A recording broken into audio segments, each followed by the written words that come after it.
láti gbójú wa sókè sí yín. We look up unto you. Lórúkọ Jésù Kristi, Olúwa gba ọpẹ́ wa. Thanks and glories in Jesus' name. Gbogbo ìjọ pátápátá ló ń wojú yín lówùúrọ̀ yìí. All members of the church are looking Àwa unto you this gbàdúrà pé morning. kẹ́ bójú wo ìsàlẹ̀. We are praying that you look down. Kẹ́ ránṣẹ́ sí wa. Lórúkọ Jésù Kristi, Olúwa wa ṣe bẹ́ẹ̀. In Jesus' name. Kókó nǹkan tẹ́ à ń sọ náà. The point we are Tí emphasizing. ẹ̀yin Ọlọ́run ń fẹ́ ṣe náà ni wípé kẹ́ lè mú wa débi ayọ̀ gẹ́gẹ́ bí wọ́n ṣe ń kọ́ lórin Take yẹn. us to the place of joy. Nígbà tí ìbànújẹ́ ibi ìbá tán, When the sorrow tá a bá of kúrò this place níhìn-ín, ends and we live here. ká wọ ìlú aláyọ̀ ọ̀nì lọ níbi tí ò sẹ́kún mọ́ lórúkọ Jésù Kristi, Olúwa wa mú wa débẹ̀ o. Amen. In the name of Jesus. Ògo ni forúkọ yín Ọlọ́run. Hallelujah. Jésù Kristi, Olúwa wa. Amen. Our Lord. Amen. Amen. Praise the Lord. Hallelujah. Ẹ jẹ́ ká jókòó dáadáa ṣáájú náà.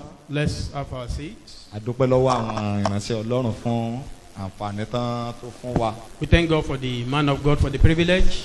A dẹ̀ dúpẹ́ lọ́wọ́ gbogbo ìjọ náà Thank the all members of the church pé fún ìfaradà yín pé ẹ tó bá wa faradà. for your perseverance. We know you will endure them all. A lè ṣe gẹ́gẹ́ bí wọn bọ́ ṣe máa bá báyìí ṣe mọ̀. We Báwọn cannot ìránṣẹ́ Ọlọ́run tó perform wà níbí lọ́yọ́ wọ́n ti sọ pé a lè ṣe bí tiwọn.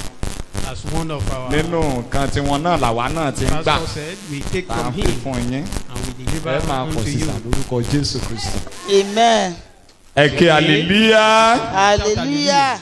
Ẹ ké hallelujah. Hallelujah. Kókó nǹkan tí a fẹ́ wò lówùúrọ̀ yìí. The topic for this morning.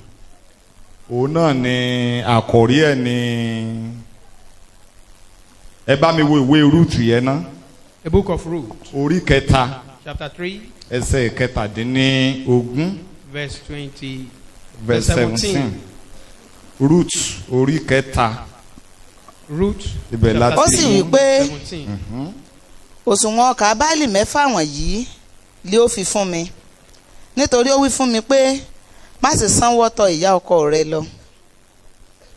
Ẹ ké hallelujah. Hallelujah. Hallelujah. So ẹ̀kọ́ yẹ àṣàájọ ni gẹ́gẹ́ bí èdè àwọn sọ́kọ́sọ́ngbó pé kí ni wọ́n á ní ṣàájọ kan lọ́rọ̀ ògùn ṣàájọ ni. Since we gather them all. So kókó nǹkan tó wà níwájú tẹ́ a fẹ́ fi gbára wa yànjú náà ni The pé topic we want to use to encourage us this morning. he has the abundance of words. Ó ní ọ̀pọ̀lọpọ̀ ọ̀rọ̀. Come, Wá he will not let you go empty-handed. pé kò ní jẹ́ kó o lọ lọ́wọ́ òfo. Ó ní ọ̀pọ̀lọpọ̀ ọ̀rọ̀. He has abundance of wealth. Wá Come. kò ní jẹ́ kó lọ ní ọwọ́ òfo. He will never let you go. Níbi tí a kà yìí ìtàn yé gbogbo wa ló mọ àwọn ìránṣẹ́ Ọlọ́run ti bá wa sọ̀rọ̀ lọ́pọ̀lọpọ̀ We ìgbà all lérí know ẹ̀. this story. The man of God has encouraged us on this matter time without number.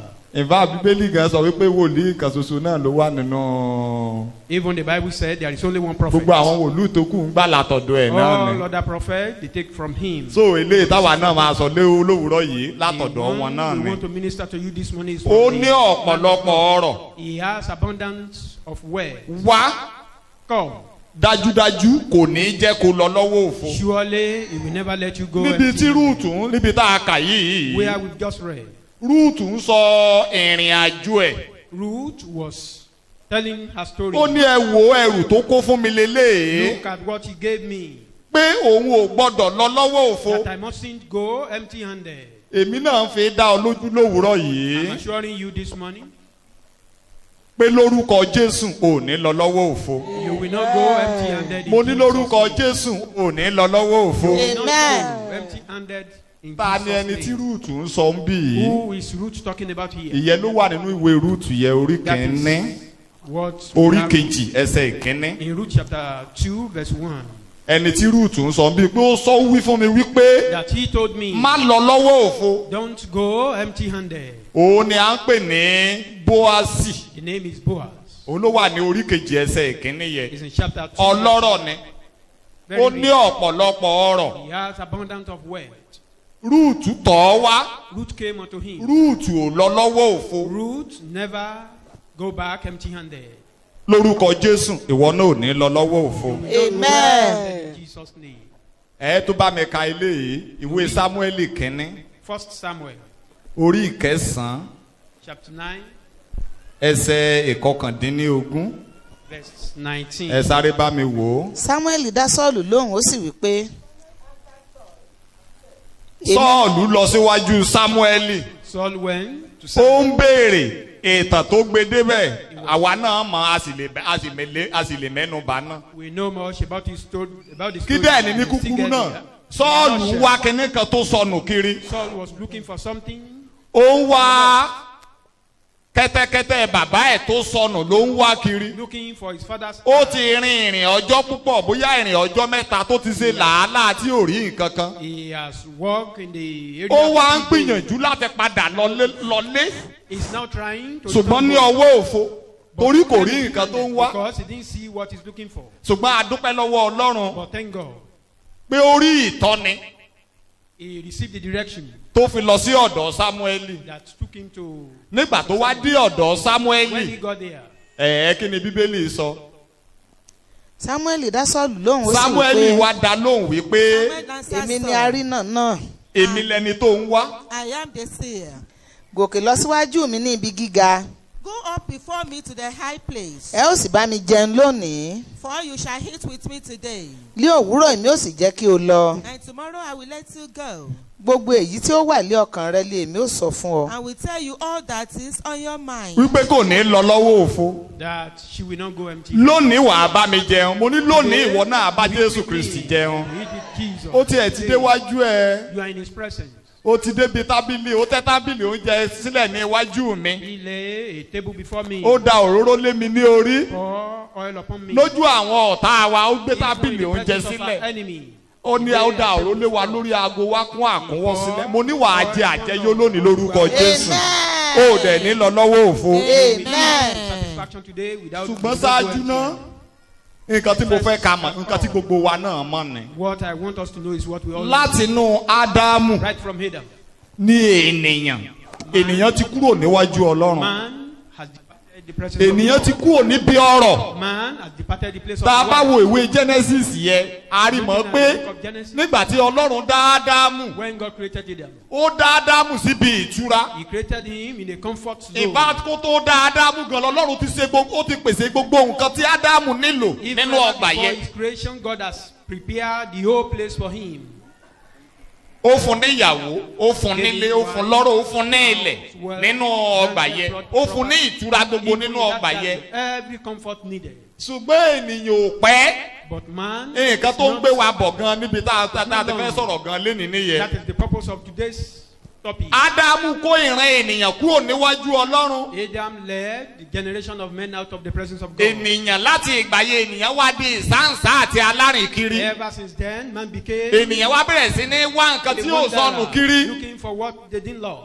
Tàbí kí n sọ wípé nǹkan tó sọnù lọ́wọ́ ènìyàn. Or to Torí say kìíní what kan they sọnù lost. lọ́wọ́ ènìyàn. Because we lost Ìyè something. sọnù lọ́wọ́ ènìyàn. Life, Ìlera we ènìyàn lost sọnù. it. And even Ayọ̀ our health, ènìyàn sọnù. the joy of man. Ìbùkún sọnù lọ́wọ́ ènìyàn. Blessing lost from man. Ìdùnnú sọnù lọ́wọ́ Then ènìyàn. happiness as well. Ènìyàn wá di ìsáǹsá àti alárìnkiri. Ó wá ń rí Now ìbànújẹ́. became a wanderer. Ó rí Sin, wàhálà. sorrow, trouble. Nínú ìtàn tí a fẹ́ sọ yìí ìtàn Rúùtù àwa náà mọ nǹkan tó Story of ṣẹlẹ̀. Ruth, we knew what happened to her. Nínú ìwé Rúùtù orí kìíní In the yẹn. book of Ruth chapter A rí 1, mọ̀ pé ọkọ Naomi we discovered that now òun ló kó Naomi òun ló mú Naomi àti àwọn ọmọ rẹ̀ méjèèjì ó mú wọn kúrò ní Bethlehem ti Juda. he took them from Bethlehem, Ó mú Judah. wọn kúrò níwájú Ọlọ́run. Bethlehem ti Away Juda ni Ọlọ́run wà. God is in Ìlú Bethlehem, Ọlọ́run Judah. alààyè nìyẹn. That is the city of our Lord God. Ibi tọ́lọ́run tẹ̀dó sí nìyẹn. Where God, Àwọn ènìyàn Ọlọ́run nìyẹn. those are the people of God. Ẹ máa gbọ́ nínú orí kejì orí kìíní yẹn náà ni ó ní wọ́n wá rántí nígbà tí gbogbo bọ́ lọ́wọ́ wọn tán. Even they remember Wọ́n when wá rántí everything pé Olúwa ti was bẹ done. àwọn ènìyàn rẹ̀ wò nílẹ̀ They Júdà. heard that God has met our Ṣùgbọ́n á dá Ẹlikẹ́ Ẹlimẹ́lẹ́kì ó ti kó ìyàwó àtọmọ ẹ̀ ó ti kó wọn kúrò níwájú Ọlọ́run. Bí Ádámù ṣe kó ìran ènìyàn náà kúrò níwájú Ọlọ́run náà nìyẹn. Nínú ìwé Genesis orí kẹta bẹ̀rẹ̀ láti bí ẹsẹ̀ kẹtàlélógún àná ọmọ nǹkan tó wà bí Ọlọ́run lé wọn jáde ó lé wọn sí òde. Ènìyàn wá di ìsáǹsá àti alárìnkiri níbi tí wàhálà wà ní òde níbi tí àìní wà ní òde. Ebi wá ń pa àwọn ènìyàn lóde torí kò sọ̀rọ̀ ńbẹ kò sóúnjẹ ńbẹ. Ìyẹn wá mú lóde. Ẹ ké hallelujah. Ẹ ké hallelujah. hallelujah. Ènìyàn wá di ẹni tó ń wá ìrọ̀rùn kò sí ìrọ̀rùn. Man is now looking for comfort. Ẹ bá mi wo ìwé Sámúẹ́lì kìíní yẹn tá à ń ká yẹ. First Samuel. Ìwé Sámúẹ́lì kìíní yẹn orí kẹsàn-án ẹsẹ̀ ìkẹrin ẹ̀. Verse 4. Ẹ wo nǹkan tí Sọ́ọ̀lù nígbà tí wọ́n ní kí Sọ́ọ̀lù lọ wá kẹ́tẹ́kẹ́tẹ́ wá. Ẹ wo bóun náà ṣe di alárìnkiri ẹsẹ̀ ìkẹrin ẹ sáré kà á. Òun kọjá ní òkè Éfrémù. Passed through the hill of country of Ephraim. Ó sì kọjá níhà ilẹ̀ Sásà. Ó kúrò ní Éfrémù ó lọ sí ilẹ̀ Sásà. And passed through the land of Shasha. Ṣùgbọ́n wọn kò rí wọn. They did not find them. Wọ́n sì kọjá ní ilẹ̀ Sálímù. Then they passed through the land of Shalim. Wọn kò sì sí níbẹ̀. But they were not there. Ó sì kọjá ní ilẹ̀ Bẹ́ńjámínì. Then they passed through the land of Benjamin. Wọn kò sì rí wọn. But they did not find them. Nígbà tí wọ́n dé ilẹ̀ Súfù. When they came to the land of Saul. Sọ́ọ̀lù wí fún ìránṣẹ́kùnrin rẹ̀. Ó ti du ìlú bíi mélòó wọn tán dé. Bíi márùn-ún. Ǹjẹ́ wọ́n rí nǹkan tí wọ́n ń wá? Wọn ò rí wọn ní kò sí ẹ máa gbọ́ wọn kò sí ń bẹ̀ wọn kò sí ń bẹ̀ wọn kò sí ń bẹ̀ lórúkọ Jésù Ọlọ́run á gbà ọ́ lọ́wọ́ àrìnà. Àmọ́ ní lórúkọ Jésù Ọlọ́run á gbà mí lọ́wọ́ àrìnà. Ènìyàn di alárìnà. Man became a wanderer. Ó di ẹni tó ń wá tó ń. A fi nǹkan síbí kò lẹ́gbẹ̀ẹ́ ní nǹkan yẹn wá àkọ́kọ́ forí lé Sókótó náà forí lé Kàlàbá nǹkan tó ń wá kiri kò sí bẹ́ẹ̀ kò sí bẹ́ẹ̀ ènìyàn nìyẹn ìtàn ènìyàn ni mo kọ́ ń sọ fún wa yẹ. Ìwọ náà ń wá kíní kan bó o ṣe wà yìí báyìí. Àbó wá kíní kan. Ìwọ náà ń wá kíní kan. Ìfà bó o bá wá kíní kan gan ò ní débi tó wà yìí. Torí Sọ́ọ̀lù ń wá kíní kan ló gbèdéwájú Ọlọ́run ló gbèdéwájú ìránṣẹ́ Ọlọ́run Sámúẹ́lì. Ìwọ náà wá bó o bá wá kíní kan ò ní wá síwájú Ọlọ́run. Wàá jókòó sínú ilé ẹ. Ṣùgbọ́n òun wá kíní kan. Ohun tó ń wá yẹ lórúkọ Jésù Kristi ọwọ́ ẹ̀ á tẹ̀. Níwọ̀n ìgbà tó tilẹ̀ ti déwájú Ọlọ́run ọwọ́ ẹ̀ ti tẹ̀. Èdè tí Sọ́ọ̀lù lónìí wípé jókòó wàá bá mi jẹun lénìí. Ìwọ farabalẹ̀ pẹ̀lú Ọlọ́run. Bọ́ọ̀rọ̀ Ọlọ́run ṣe ń lọ lọ́wọ́. Jókòó máa jẹun o. Tó o bá ti ń jẹun. Ó ní gbogbo ilé tó wà lọ́kàn ẹ̀yẹ pátápátá ni mo máa dá ẹ lóhùn. Tó gbogbo ilé tó wà ní ọkàn ẹ̀ pátápátá. Gbogbo ìlépa ọkàn ẹ̀ pátápátá. Ọlọ́run á fi ìdáhùn sílẹ̀ ní lórúkọ Jésù. Ẹ ké hallelujah. Mi ìlé mi o. Mo ní Ọlọ́run. Ọlọ́run á fi ìdáhùn sí lórúkọ Jésù. Ẹ ké hallelujah. Ìyẹn ló gbé wa lọ sí ìtàn Rúùtù tí à ń sọ yìí. Lẹ́yìn ìgbà tí ohun gbogbo yí patan Rúùtù Naomi ìyá ọkọ Rúùtù ní òun máa padà sílé. Naomi now decided to return home. Ó lóun máa padà sílé. Said she will return home. Pé tóun bá délé ó ṣeéṣe kóun rẹ́ni tó máa ràn án lọ́wọ́. Peradventure when she got nǹkan tèmi náà ń bá ọ sọ lówùúrọ̀ yìí. Ìwọ náà padà wálé o. Return home. That is the message for you this morning. Inú ilé ni ìrànlọ́wọ́ wà. You can only receive help in the home. Ọmọ onínàkúnà yẹ ó fi wájú bàbá sílẹ̀. Ó lọ kí ló bá pàdé lọ́hùn-ún? Ìyà. He met suffering. Ṣùgbọ́n ibi tí ìtàn ayé ẹ ti yí padà ní ibi tó ti ṣe ìpinnu. Where the story of his life ó ṣe ìpinnu pé màá padà lọ sílé jáde. took a decision that òun ni ó gbé wa lọ sí nǹkan tí a fẹ́ sọ kókó nǹkan tí a fẹ́ sọ gan ní èní. ọkùnrin ẹni tó ní ọrọ̀ púpọ̀ yìí. this rich man. tó ń pè ọ́ wípé kó wá. that is calling you to come. pé òun ò ní jẹ́ kó lọ lọ́wọ́ òfo. that I will never let òun ló gbé wa lọ sí ìtàn ọkùnrin yìí. that took us to the story of náà ta ni ọkùnrin yìí bí mo ṣe ń sọ. who is this man. ta ni ọkùnrin tí a ń sọ ọ̀rọ̀ rẹ̀ yìí gan. we are talking about here. ta ni ọkùnrin ọlọ́rọ̀ Who is yìí? this rich man? Òun náà ni Bóásì. That is Boaz. Kò ní ìyàwó báṣẹ́ lọ́ni, Still a bachelor, ṣùgbọ́n ó lọ́rọ̀. but very rich. Ó lọ́rọ̀ púpọ̀. Stinkingly rich. Ìtàn ẹ̀ òun náà ló gbé wa dé ọ̀dọ̀ rẹ̀. That is why Ẹ kí I want to hallelujah. discuss about him this morning. Ẹni tí mo dẹ̀ fẹ́ fi hàn wá nínú rúùtù yìí And the náà, person I want to show us in òun this náà ni Jésù. is that same Jesus. Ẹni tí ó ní ọrọ̀ That rich tó ń sọ fún wa nínú ìwé Matthew orí 11:28 yẹn wípé ẹ wá sí ọ̀dọ̀ mi. Matthew 11:28. Gbogbo ẹ̀yin tó ń ṣiṣẹ́, gbogbo ẹ̀yin tó ti ń di ìsáǹsá tẹ́ ẹ ti ń rìn kiri. All that have become a wanderer. Nǹkan tó ń wá lọ yẹ o That kò thing sí you are looking for is lọ́hùn. not there. Ilé ló wà. It remain at Ẹ home. wá sí ọ̀dọ̀ mi gbogbo ẹ̀yin tó ń Come ṣiṣẹ́ to me, all ye that tí labor a di ẹrù wíwo lé lórí. and with heavy Èmi laden. ni mo ní ìsinmi lọ́dọ̀. I have rest. Jésù Kristi ni. That is Jesus. Ó ní àpẹẹrẹ, ó ní à ń fi Bóásì yẹn ṣe That is àpẹẹrẹ the person we rẹ̀. are compare Boaz with. Ọkùnrin tó ní ọrọ̀ gidigidi. Man that is very rich. Tó ní ọrọ̀ gidigidi. Very rich. Ẹ bá mi wò ó, ìwé Àìsáyà orí 30 ẹsẹ̀ 21. Prophet Isaiah chapter 30 verse Ẹ má bínú sí mi o. Àìsáyà Isaiah 50, 30:15. 15. nítorí báyìí ni olúwa jehova Báyìí ni Olúwa Jèhófà wí. ẹni mímọ́ israẹli wí For thus said the Lord God, the Holy One of Israel, nínú pípadà òun sísinmi lẹ́ ò fi gbà yín là, in returning to me and resting in me, you shall be saved. nínú dídákẹ́jẹ́ àti gbígbẹ́kẹ̀lé lẹ́ agbára yín wà. In quietness and in trusting, confidence shall be your strength. Ó ti tó. Nínú pípadà sí ọ̀dọ̀ èmi Ọlọ́run. In returning to me, Nínú pípadà sí ọ̀dọ̀ Olúwa wa Jèhófà tí í ṣe our Jésù Lord Kristi. Jesus. Nínú sísinmi pẹ̀lú rẹ̀. In rest with him, Ibẹ̀ ni agbára yín wà. here is our strength. Pípadà sí ọ̀dọ̀ Jésù Kristi. Returning to Christ. So Jésù Kristi yìí la fẹ́ sọ̀rọ̀ nípa rẹ̀ That's the lénìí. person we want to talk about today. Òun náà dẹ̀ ní mẹ́sẹ̀gì wa ní gbogbo ìgbà. And that is our message. Jésù Kristi là ń fi hàn wá. We reveal Jesus. A fẹ́ fi Jésù Kristi hàn wá lénìí gẹ́gẹ́ bí ọni tó ní ọrọ̀ púpọ̀. Unto us today. Tó ní ohun gbogbo tó nílò pátápátá. Tó jẹ́ pé tó o bá ti wá sọ̀dọ̀ rẹ̀ o ò lè lọ lọ́wọ́ òfo. Once you come unto him, Àní you mo don't go tútù empty-handed. sọ pé o ò ní lọ lọ́wọ́ òfo lónìí lórúkọ Jésù. Emphasizing on it that you will not go empty-handed. Ṣùgbọ́n gbìyànjú láti padà wá láti wá síwájú rẹ̀.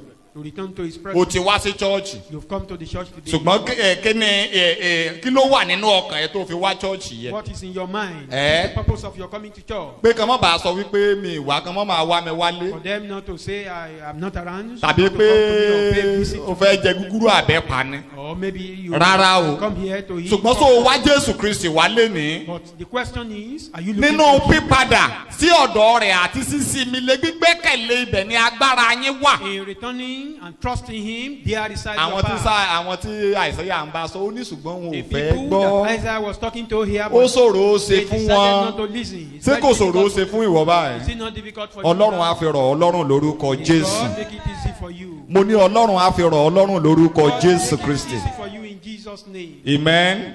Amen. Eléyìí tó tẹ̀lé òun ni pé ibo la ti máa rí Jésù Kristi Where yìí. then can we find this Jesus? Ibo la ti máa rí Jésù. Ibo la ti máa rí ọkùnrin ọlọ́rọ̀. Ibo lọkùnrin ọlọ́rọ̀ yìí ń gbé. This rich man, where is he dwelling?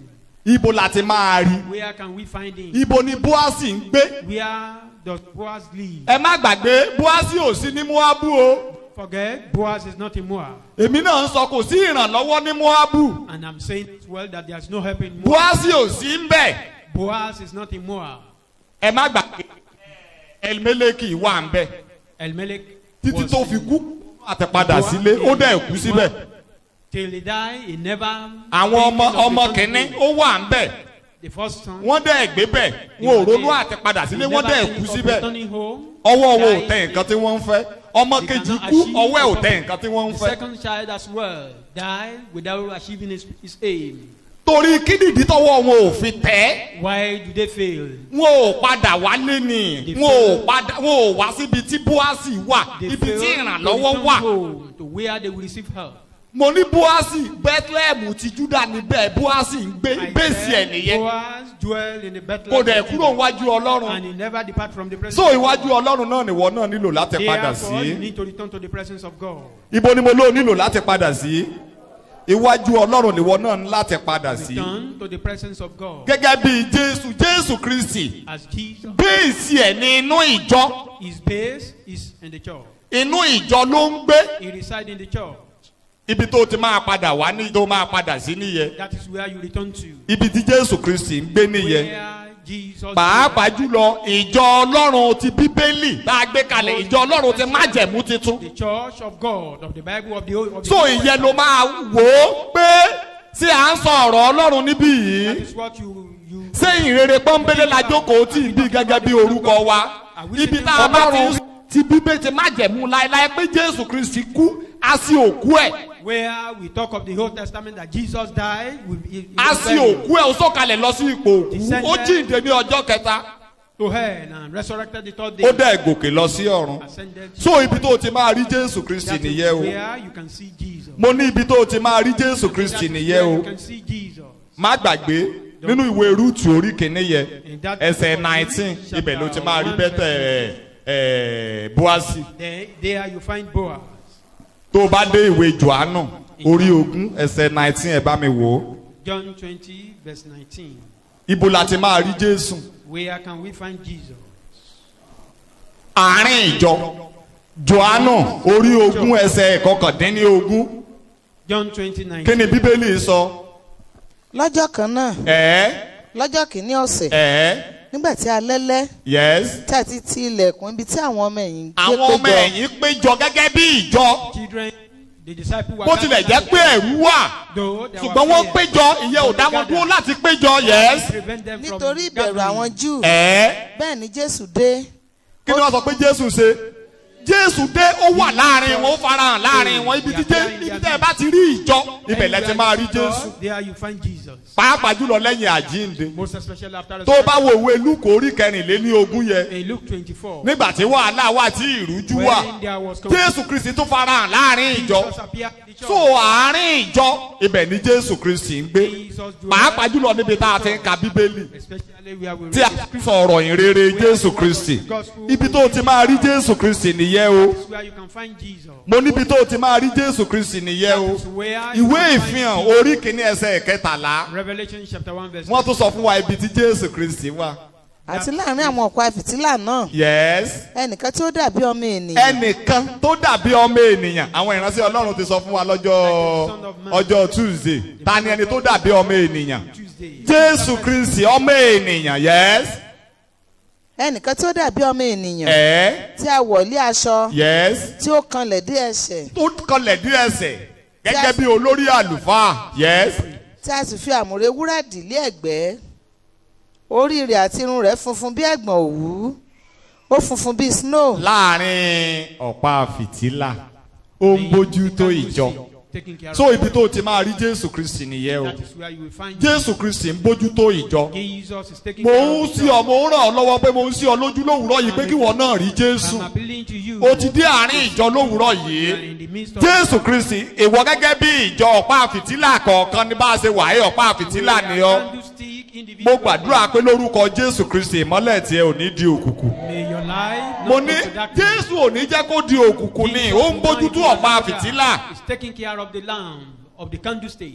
Ṣé orí lẹ́gbẹ̀ẹ́ bó ṣe wà yẹ? Can you see him beside Ó you? ń wò ó.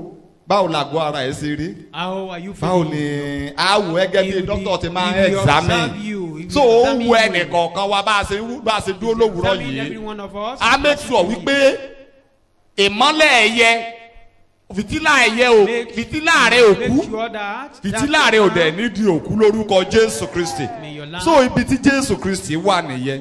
Ibi tó o ti lè rí ìrànlọ́wọ́ That is nìyẹn. where you can receive help. Mo ní ibi tó o ti lè rí ìrànlọ́wọ́ nìyẹn. Ibi kejì The second tó o tún ti wá rí Jésù Kristi where tá à ń we sọ find yìí. Jesus that we are talking about. Ó wà nínú oko níbi tá a ti ń kórè. In the field where we harvest. Ó wà ní oko níbi tá a ti ń kórè. Ìwé Rúùtù yẹ orí Where we kejì. harvest. Ruth chapter 2. Ìwé Rúùtù orí kejì. Ruth chapter 2. Ẹ bá mi wò ó. Ìwé Rúùtù orí kejì. Ruth chapter 2. Ẹsẹ̀ ìkẹrin. Verse 4. sì kíyèsí Bóásì ti Bethlehem wá ó sì wí fún àwọn olùkórè rẹ̀ pé kí Olúwa kí ó wà pẹ̀lú yín wọ́n sì dá a lóhùn pé kí Olúwa kí ó bùkún ó fún wá ọ. síbo ó wá sínú oko ní àkókò ìkórè. Seed in the time of harvest. àwọn tó bá ń bẹ̀ kí ló sọ fún wọn. Those he met there, what did he tell ẹ them? What mo did ní he kí ló tell sọ them? fún wọn. Ó ó súre súre lé wọn lórí ó ní kí Olúwa kó bù sí fún yín. May God bless you. gbogbo àwọn tó bá ti wà ní oko ìkórè wọn ò lè ṣe Those who are in the field wọn ò of lè ṣe kán harvest, má gba èrè Ọlọ́run torí pé inú bàbá máa yọ sí they wọn. cannot but receive the blessing of God. because ìbùkún God is àkọ́kọ́ increasing nìyẹn ó ní them. kí Olúwa kó bùkún That fún is the yín first blessing. torí pé ó bá wọn ní oko ìkórè. Because he met them in the field of harvest. gbogbo ìwọ tí wọn náà wá lóko ìkórè ó wá síwájú Ọlọ́run lówùúrọ̀ yìí láti bọ́ Ọlọ́run kó jọ To gather with kí Olúwa kí ó bùkún ọ lórúkọ Jésù. God bless Amen. you. bí ó ní kí Olúwa kó bùkún ọ lórúkọ Jésù. Amen. so ibi tá a ti máa rí Jésù Kristi nìyẹn o. That's where we find Jesus. ibi tó o ti máa rí ìrànlọ́wọ́ nìyẹn o. Where you find help. ọkùnrin ọlọ́rọ̀ tá à ń fẹ́ tí à ń wá kiri ibi tá a ti máa rí nìyẹn We o. are looking for. That is where you find it. àwọn ìránṣẹ́ Ọlọ́run ń bá wa sọ lẹ́ẹ̀kan gbé The man kínní of God was o. discussing with us the other time. ilé tá a fi máa wo ènìyàn yẹ kí ló dé tá a kúkú gbójú sókè ká wo Instead of Jésù. looking at man, wọ́n ṣe bá wa sọ why nìyẹn not o. looking wọ́n up sọ to ìtàn ara wọn fún wa. The man of God tell his own story. àwọn akọrin kọrin fún wa. The wọ́n ní ká gbójú sókè ká wo Jésù Kristi ní àgbélébú. that we should look at Jesus on the pé cross. orísun ìwẹ̀nùmọ́ ni fún ọkàn wa ẹ̀jẹ̀ ń bẹ níbo. The source of ẹ̀jẹ̀ ń bẹ lórí pẹpẹ. the blood is so Jésù Kristi wà nínú oko ìkórè. Jesus in the tí field wọn náà bá ti of dé harvest. ó lè ṣe aláìrí ni. You cannot but see him. ẹ ké hallelujah. Shout hallelujah. ẹ ké hallelujah. Shout hallelujah. Ọlọ́run á ràn wá lọ́wọ́. May God help us. eléyìí tó kù tá a tún fẹ́ wò. The one we want to consider next. tá a bá tiẹ̀ wá dé Bethlehem Even if we get tàbí tá a dé inú ìjọ or in the church, tá a dé inú oko. in the field, báwo ni a ṣe máa ṣe tí Kristi máa kíyèsí wa. what do we do for God to recognize? báwo ló ṣe máa rí ọ só máa rí ọ. How will Jesus see you? Will he see kí you? ló máa ṣe tó fi máa rí ọ. báwo báwo ni Kristi ṣe máa kíyèsí wa. How will Jesus identify us? ẹ ké hallelujah. Shout ẹ hallelujah. ké hallelujah. Hallelujah. báwo la ṣe máa gẹ́ẹ̀tì attention tó máa focus Are wa. we going to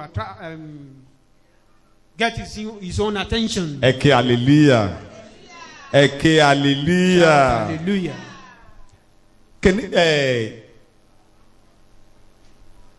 rúùtù tá à ń sọ̀rọ̀ ẹ̀ yìí.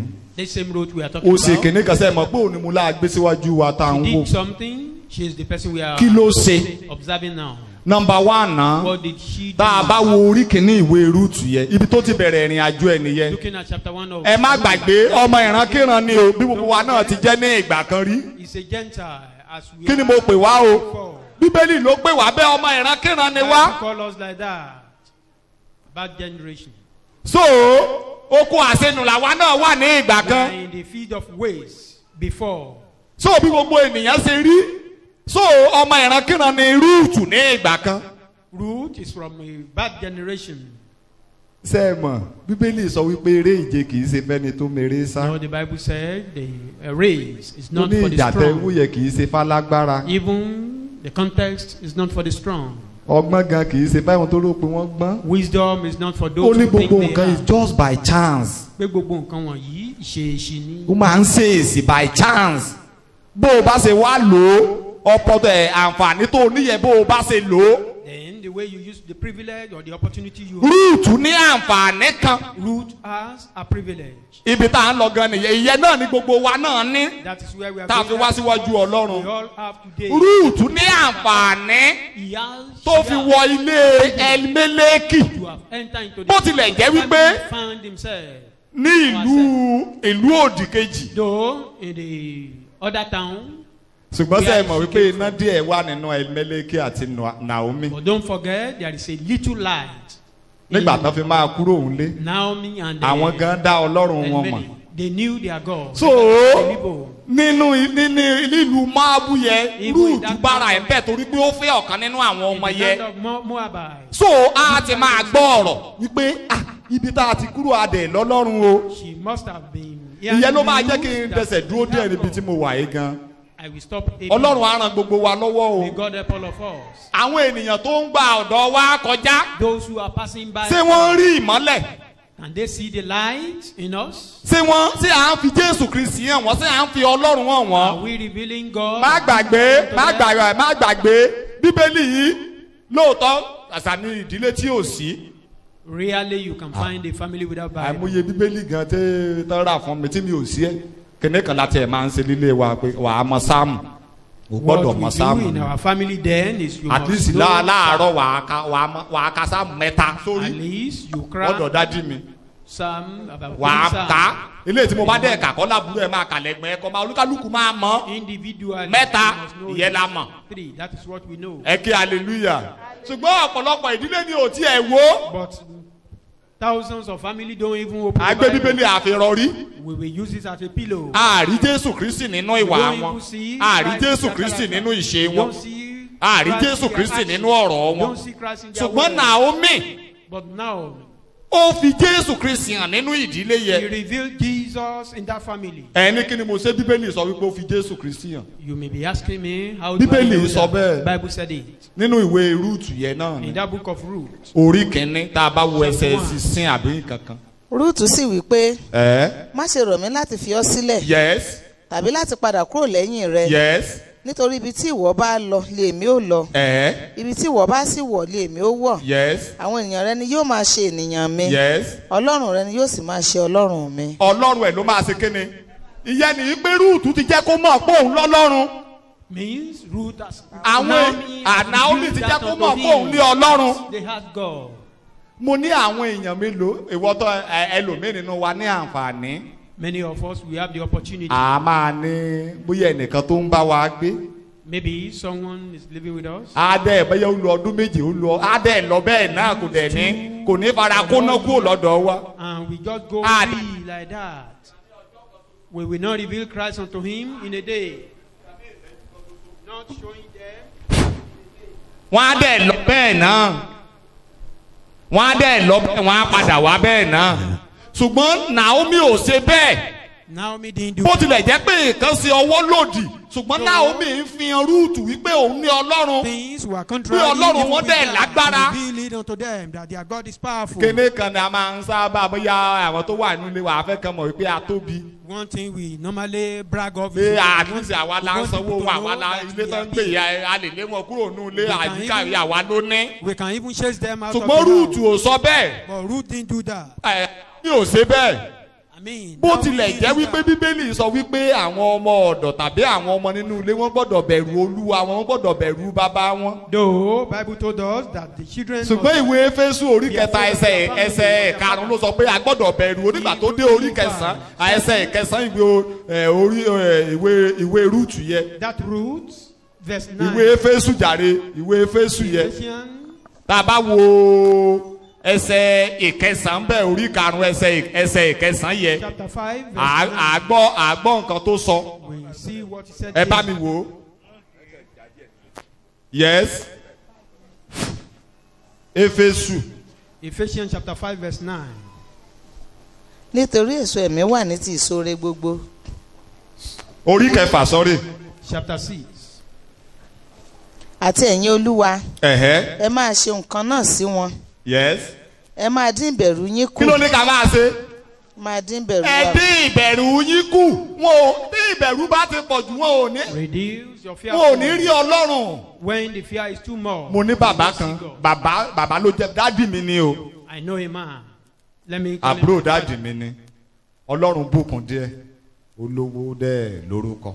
Mi kàn God ní bless him, dárúkọ ẹ̀ ni. maybe a popular Ó man. dẹ̀ ní àwọn ìyàwó. Ó dẹ̀ ní àwọn ọmọ. He has wives and children. Ó dẹ̀ káwọ́ ilé ẹ̀ And kí he's n lo èdè yẹ. able to handle the family. Tẹ́ẹ̀rí tó bá fẹ́ travel Anytime. tó bá ti lè announce wípé òun máa travel ní ọ̀sẹ̀ tó ń bọ̀ o. Once he told the family. Àtàwọn that ìyàwó, you want to travel. àtàwọn ọmọ, both àtọmọ wives ọ̀dọ̀, and children. gbogbo and wọn á ti máa dunnú.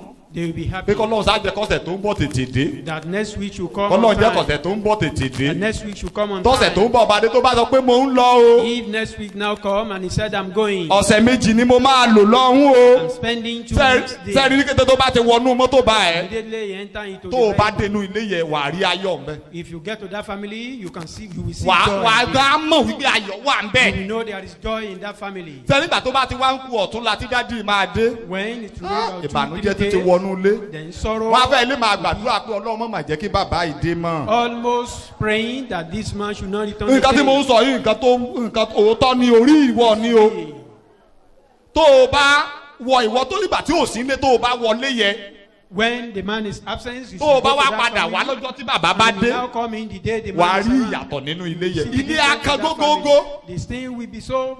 ṣé so bẹ́ẹ̀ soft. ni wọ́n ṣé bẹ́ẹ̀ ni ilé tiẹ̀ náà Is that how your ṣé family? bẹ́ẹ̀ ni ọ̀nà ti àwa náà ibi iṣẹ́ wa náà ń kọ́. What about in the nǹkan case tí of mo ń our sọ ni Lord? wípé ṣé Naomi ṣe kíní kan fi ọlọ́run hàn What we are saying is Naomi revealed his own God. Don't Ruth rí ọlọ́run nínú ìgbé ayé Naomi. Ruth can discover the light. ó ka ọlọ́run nínú ìgbé ayé Naomi ó ní màmá ẹ lọ́lọ́run God in his in her ìfáàtì life. àsìkò tó fi máa sọ̀rọ̀ gan Ruth ti gbàgbé pé òun lọ́lọ́run. By the time Ruth says àwọn this, ìránṣẹ́ Naomi ọlọ́run máa ń has sọ fún wa forgotten he pé has God.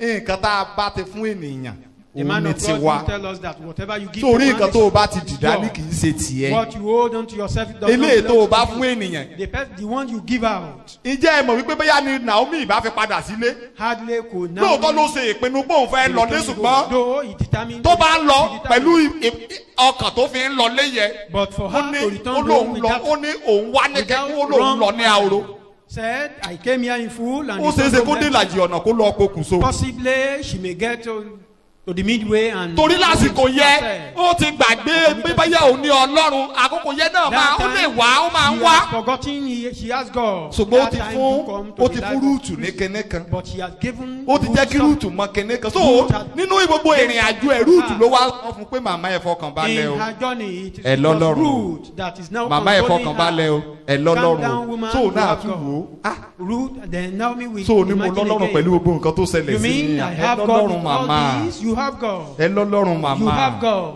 ìfáàtì mo fi gbogbo àwọn òrìṣà ilé mi sílẹ̀ mò ń tẹ̀lé yín ẹ lọ́lọ́run I abandon Ọlọ́run all tẹ́ ẹ the dẹ̀ idol in my níyì á family mú yín and gúnlẹ̀ I láyọ̀. follow your God and this ìwọ náà God gúnlẹ̀ láyọ̀ will help lórúkọ you to Jésù stand safely. ẹ ké hallelujah kí ni mo ní àyọkà àkọ́kọ́ strong determination ìpinnu tó lé Strong determination ìpinnu tó lé fún Ọlọ́run pé lábẹ́ kówù bó ti wù òun kówù kó dé that come what may, wàá bá Jésù wàá fi ayé ẹ̀ fún Jésù that I will Kristi surrender my life unto Christ. àwọn Hébérù mẹ́ta yẹ These three Hebrew wọ́n ní people, Ọlọ́run wá lè gbà wá they said our God bí ò will bá deliver dẹ́ ẹ̀ us. gbà wá If àwa ò we ní not padà be lẹ́yìn ẹ̀ determined not to, irú we will ìpinnu not tá à go ń back. sọ yìí nìyẹn. That is the type of determination we are talking about here. Naomi sọ fún Rúùtù wípé mi ò lè bímọ mọ́ Naomi was telling Ruth, I Rúùtù can't ní have màmá baby gbàgbé again. ọmọ àní kí n délé kí n gúnlẹ̀ láyọ̀ àní kí n rí Ọlọ́run ẹ I want to learn safely. so ìpinnu tó le fún Ọlọ́run A strong decision. ìyẹn nìkan kọ́ number Not two only that, number two, sẹ́ẹ̀rí eléyìí number two yìí òun ní ọ̀pọ̀lọpọ̀ wa yìí fẹ́ ṣe this number two is something that we don't normally want to Matthew do. orí kọkànlá ẹsẹ̀ 28 ẹ wá sí That ọ̀dọ̀ mi Matthew 11:28, gbogbo ẹ̀yin tó ń ṣiṣẹ́ come unto me, tí a all di ye ẹrù that are- wíwo lé lórí màá fún yín ní ìsinmi that I will give you rest. ṣùgbọ́n ọ̀pọ̀lọpọ̀ wa yìí fẹ́ kà á síwájú mọ́ We don't want to move forward. ẹsẹ̀ 29 Verse 29. ẹ gba àjàgà mi sí Take my ọrùn yín yoke kò sẹ́ni upon tó fẹ́ you. ṣe yẹ. We don't want to do that. bẹ́ẹ̀ dẹ̀ ní ibi gbígba àjàgà gan ni ìsinmi sínú ọkàn wà Even that yoke is where you can find ìsinmi rest in nínú your heart. ọkàn lọ ibi That is gbígba where you àjàgà have eternal rest. so number two tó wà bẹ́ẹ̀ ni pé wọnú iṣẹ́ Ọlọ́run lọ. That is, join the ministry. ìwé Rúùtù orí kejì Ruth chapter 2 tá a bá wò láti ẹsẹ̀ ìkíní ẹsẹ̀ ìkejì. from verse 1, verse 2. Naomi sì ní ìbátan ọkọ kan. yes Naomi sì ní ìbátan ọkọ rẹ̀ kan. Ọlọ́rọ̀ púpọ̀. ọlọ́rọ̀ púpọ̀ Ní ìdílé Mélékì. Orúkọ rẹ̀ a sì máa jẹ́ Boaz. yes Rúùtù ará Móábù sì wí fún Naomi pé, ẹ máa gbọ́ o Rúùtù ó wá sọ fún ìyá ọkọ ẹ̀ wípé jẹ́ kí èmi lọ sí oko nísinsìnyí. kì í ṣọ̀lẹ She's not bíbélì sọ pé ní ti iṣẹ́ ṣíṣe ẹ má ṣe ọ̀lẹ we should not be lazy. ọ̀pọ̀lọpọ̀ wa á tiẹ̀ tún rán wa létí ẹ jẹ́ ká jáde ẹ jẹ́ ká ṣe lé rárá o Be reminded. ó ní jẹ́ kí n lọ sí oko ẹni tí mo bá rí kí n lọ ṣiṣẹ́. Kí ló dé tẹ́bí fi máa pa wá, mo sì lágbára, màmá jókòó sílé màá lọ ṣiṣẹ́, màá kówó wá, màá kó oúnjẹ wá. Ẹ kí hallelujah. Bí ọ̀pọ̀lọpọ̀ wa bá ti wá gba Jésù, àfàyè wa lé Jésù Kristi lọ́wọ́. Jẹ́ kí n jókòó sínú ìjọ ṣàdúrà nsàmì ìjà òsì ní ṣọ́ọ̀ṣì. Rárá o, mi ò fẹ́ gbé àjàgà. Mi ò fẹ́ gbé àjàgà. Bẹ́ẹ̀ dẹ̀ ní àjàgà yìí ló máa ń bu ẹwà kún wa. Kí ni mo lájàgà máa ń ṣe? Òun ló máa gbé wàhálà ayé wa kúrò. Ẹ kí hallelujah. Ọlọ́run á ràn wá lọ́wọ́ lórúkọ Jésù. So tó o bá ti gba Jésù, tó o bá yí ẹ lé Jésù kí tó o ṣèrí bọ́mí, má dúró síbẹ̀. Kí ni mo ní kó má dúró síbẹ̀? Tẹ̀síwájú pẹ̀lú Ọlọ́run. Tẹ̀síwájú pé ìwọ náà fẹ́ lọ́wọ́ nínú iṣẹ́ Ọlọ́run. Bóásì débẹ̀ bó ṣe wọnú oko báyìí ó dẹ̀ kíyèsí pé ojú tuntun wà ń bí. Ó rí mọ̀ pé ojú tuntun wà ń bí. Ẹ kí hallelujah. Mo lórí mọ̀ pé ojú tuntun wà ń bí. Ẹ kí hallelujah. Number 3. Ó ní be diligent, focus and consistent in your duty. Jẹ́ aláápọn ní ìdojúkọ dẹ̀ ń tẹ̀síwájú ní ìtẹramọ́. Yes. Be focused, be diligent. Jẹ́ aláápọn nínú iṣẹ́ yẹ. Be diligent. Ìyẹn máa kọ́ fún attention Jésù. Ìwọ tó jẹ́ ènìyàn gan. Ìwọ gan kíyèsí irú ẹni bẹ́ẹ̀. You will observe. Pé ẹni tó ń ṣiṣẹ́. You will notice that. Tí ò ṣe ìmẹ́lẹ́, tí ò ṣe ojú, àrójúṣe. Not eyesight. Tí ò ṣe àrójúṣe gẹ́gẹ́ bí ìwé Fílípì bí tá a kà lẹ́ẹ̀kan yẹ ẹsẹ̀ kẹta. Wọ́n sọ pé kìnìún ó ní ti ṣiṣẹ́ ṣiṣẹ́ ẹ má sọ̀lẹ̀ ẹ má ṣe ẹ má fi pé ojú ẹ pé ìgbà tí Olúwa bá dé la tó máa ṣiṣẹ́ tó bá ti ń bọ̀. That when you see the man of God, then you rise up to walk. Ẹ kí hallelujah. Shout hallelujah. Ìgbà tá a wà ní bírísì látijọ́. In those days when we walk in the adẹ̀ máa ń ṣe national building, àwọn èèyàn máa ń ṣe. People do that. Tọ́gà ò bá ti sí ń bẹ̀ gbogbo olúkúlùkù á jókòó. When the foreman is not there, tẹ́sán bá ti gbọ́ torí bàtà ẹ̀ a máa ń pe mọ́mí ò sí ń bì máa ń pe ẹnìkan ní equal right ń gbà yẹ bàtà ẹ̀ máa ṣe kókókó tó bá ti ń bọ̀ báyìí gbogbo èèyàn á dìde. When we heard the sound of ẹ kí hallelujah. So eye service nìyẹn àrójúṣe nìyẹn bẹ́ẹ̀ náà ni ọ̀pọ̀lọpọ̀ ṣe bá dénú ìrere. Same thing some people were still doing in the gospel. Ẹ wo àti dé stage kan tí ìránṣẹ́ Ọlọ́run ò bá ti wà láàgùn bí. We've got to a stage even if gbígbé ìkéde o that we should ọjọ́ yẹ eré èèyàn. We will not see. Ẹ kí hallelujah. Ẹ kí hallelujah. Tá a bá dé kéde lọ́jọ́ mi báyìí tá a bá rí èèyàn.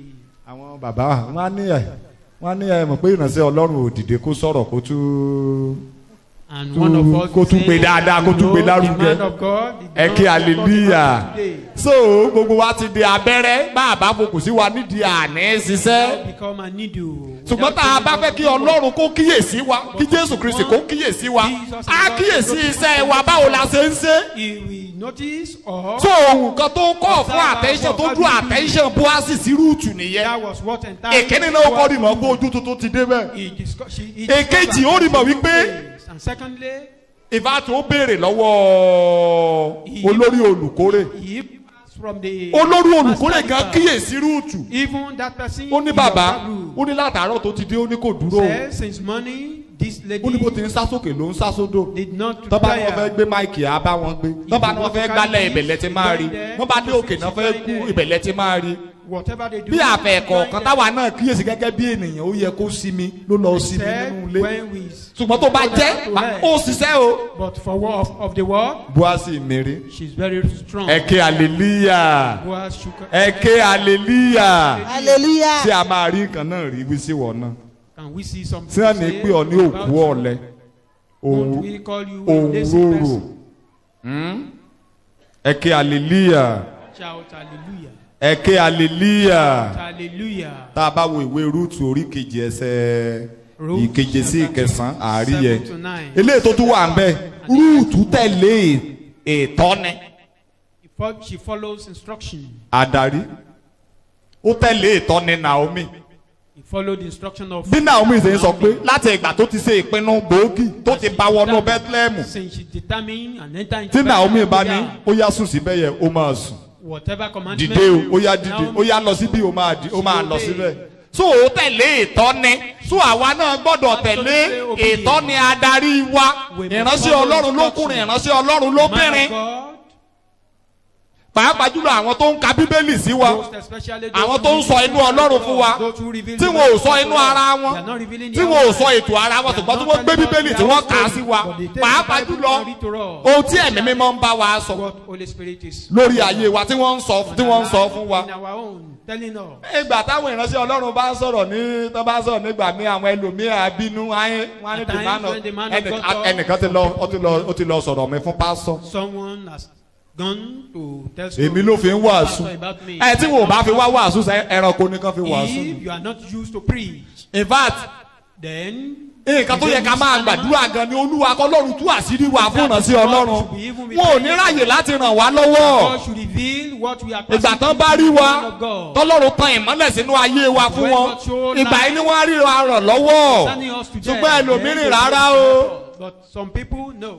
tí ìránṣẹ́ Ọlọ́run bá ń sọ̀rọ̀ tí o tó jẹ́ wípé ti sista tó yìn náà ń sọ ìránṣẹ́ Ọlọ́run ríran dáadáa àfi bẹ́ẹ̀ ni pé àfi bẹ́ẹ̀ ó wọnú ilé yẹ Ọlọ́run fi ilé yẹ hàn sista tó yìn ló ń bá sọ̀rọ̀ ṣùgbọ́n nígbà kété tó bá ti wá ń bá wọn sọ̀rọ̀ ẹnìkan ti lọ sọ fún ìránṣẹ́ Ọlọ́run ẹ kí hallelujah ẹ kí hallelujah àwọn ò ṣetán láti tẹ̀lé ìtọ́ni àwọn ò ṣetán láti gbọ́ ohùn àwọn ò ṣetán láti gbọ́ ọ̀rọ̀ ṣùgbọ́n Rúùtù ò ṣe bẹ́ẹ̀ ohun tí a bá ti ní kó ṣe gan-an ló ń ṣe. to the extent ẹ wo iṣẹ́ kan tó lágbára tí mo rò pé ìbá le gan ni nígbà tí Naomi ní kó lọ ó ní kó lọ kíyèsí ibi tó máa sùn lálẹ́. when Naomi told her to go and àlejò fa Boaz will sleep for a stranger. lọ kíyèsí ibi tó máa sùn dájúdájú go and wash ibi tó ti máa ṣe ìpaka ibẹ̀ ló máa sùn lálẹ́ lọ kíyèsí ibi tó bá ti máa sùn kó tó sneak wọnú ilé yẹn sẹ́ẹ̀rì mọ̀ pé iṣẹ́ ló ṣe ṣùgbọ́n torí pé a ti sọ fún pé kó ṣe bẹ́ẹ̀ ó dẹ̀ wò ó títí tí bàbá fi jẹun tó fi mu omi tó mu wáìnì tó dẹ̀ sùn ó dẹ̀ rápálá lọ síbi ẹbí abẹ́ ẹsẹ̀. ṣé ẹ mọ̀ pé iṣẹ́ ló ṣe ṣùgbọ́n ó tẹ̀lé Ọlọ́run dẹ̀ kíyèsí. bàbá jí láàrin òru ó doru pa ẹsẹ̀ kankan nìkan pàápàá tó wá rí mọ̀ pé obìnrin ni èrú bá. ẹ kí hallelujah ṣùgbọ́n nígbà tó ìwọ ta ni ó lóun ti Rúùtù ni. ẹ wo ibi tí ọkàn bàbá gan ti wà tọkàn bàbá ti ń bá a bọ̀ láti inú oko. inú yẹ kí bàbá fara ya. ṣùgbọ́n ó ti rí attention bàbá láti inú oko wípé ọmọ dáadáa lélẹ́yìí. tẹ́ ẹ bá gbọ́ èdè tí bàbá gan sọ fún pé o tẹ̀lé àwọn ìgárá lẹ́yìn o tẹ̀lé àwọn yahoo lẹ́yìn o lọ sí oko ẹlòmíràn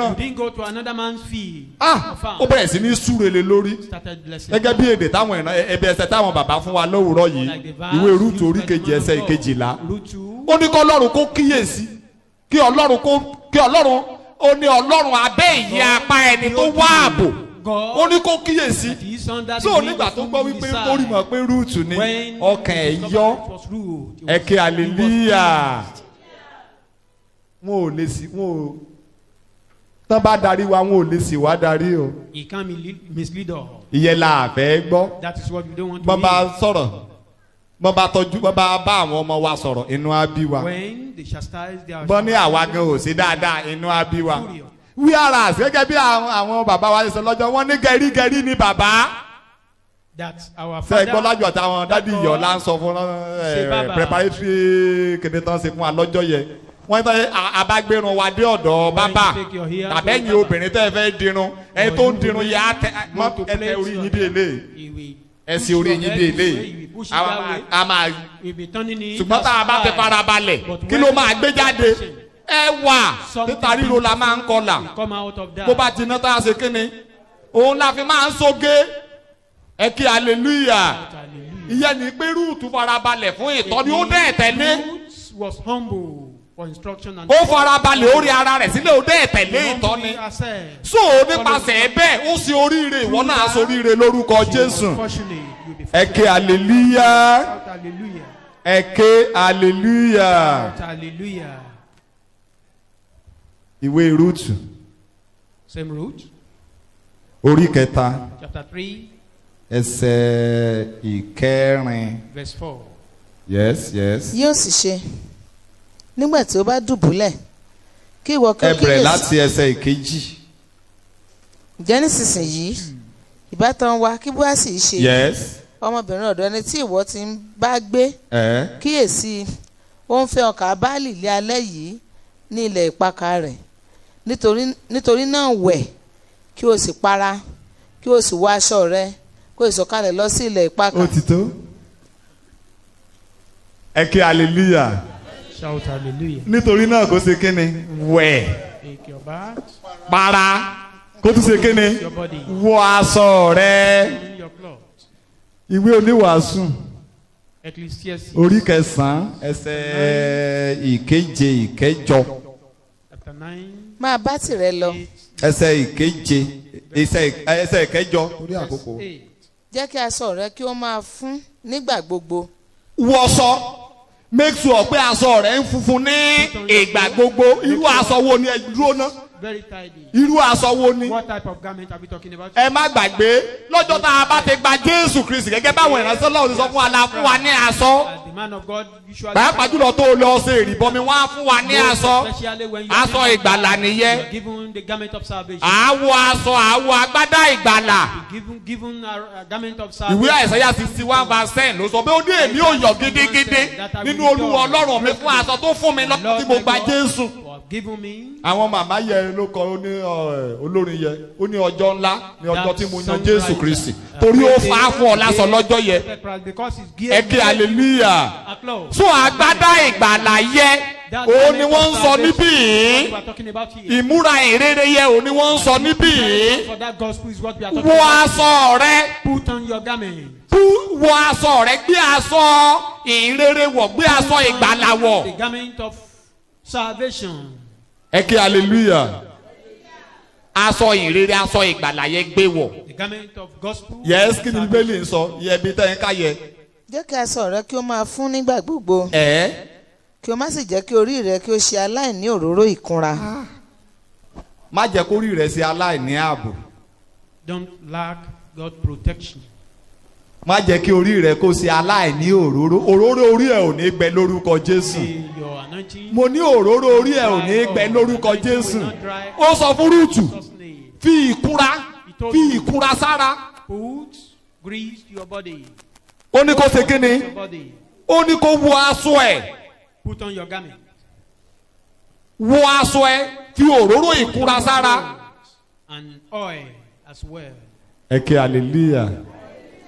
kò dẹ̀ tún ní kó ṣe àṣerége o. And not overdo it. kí ni mo ní kò ní kó ṣe.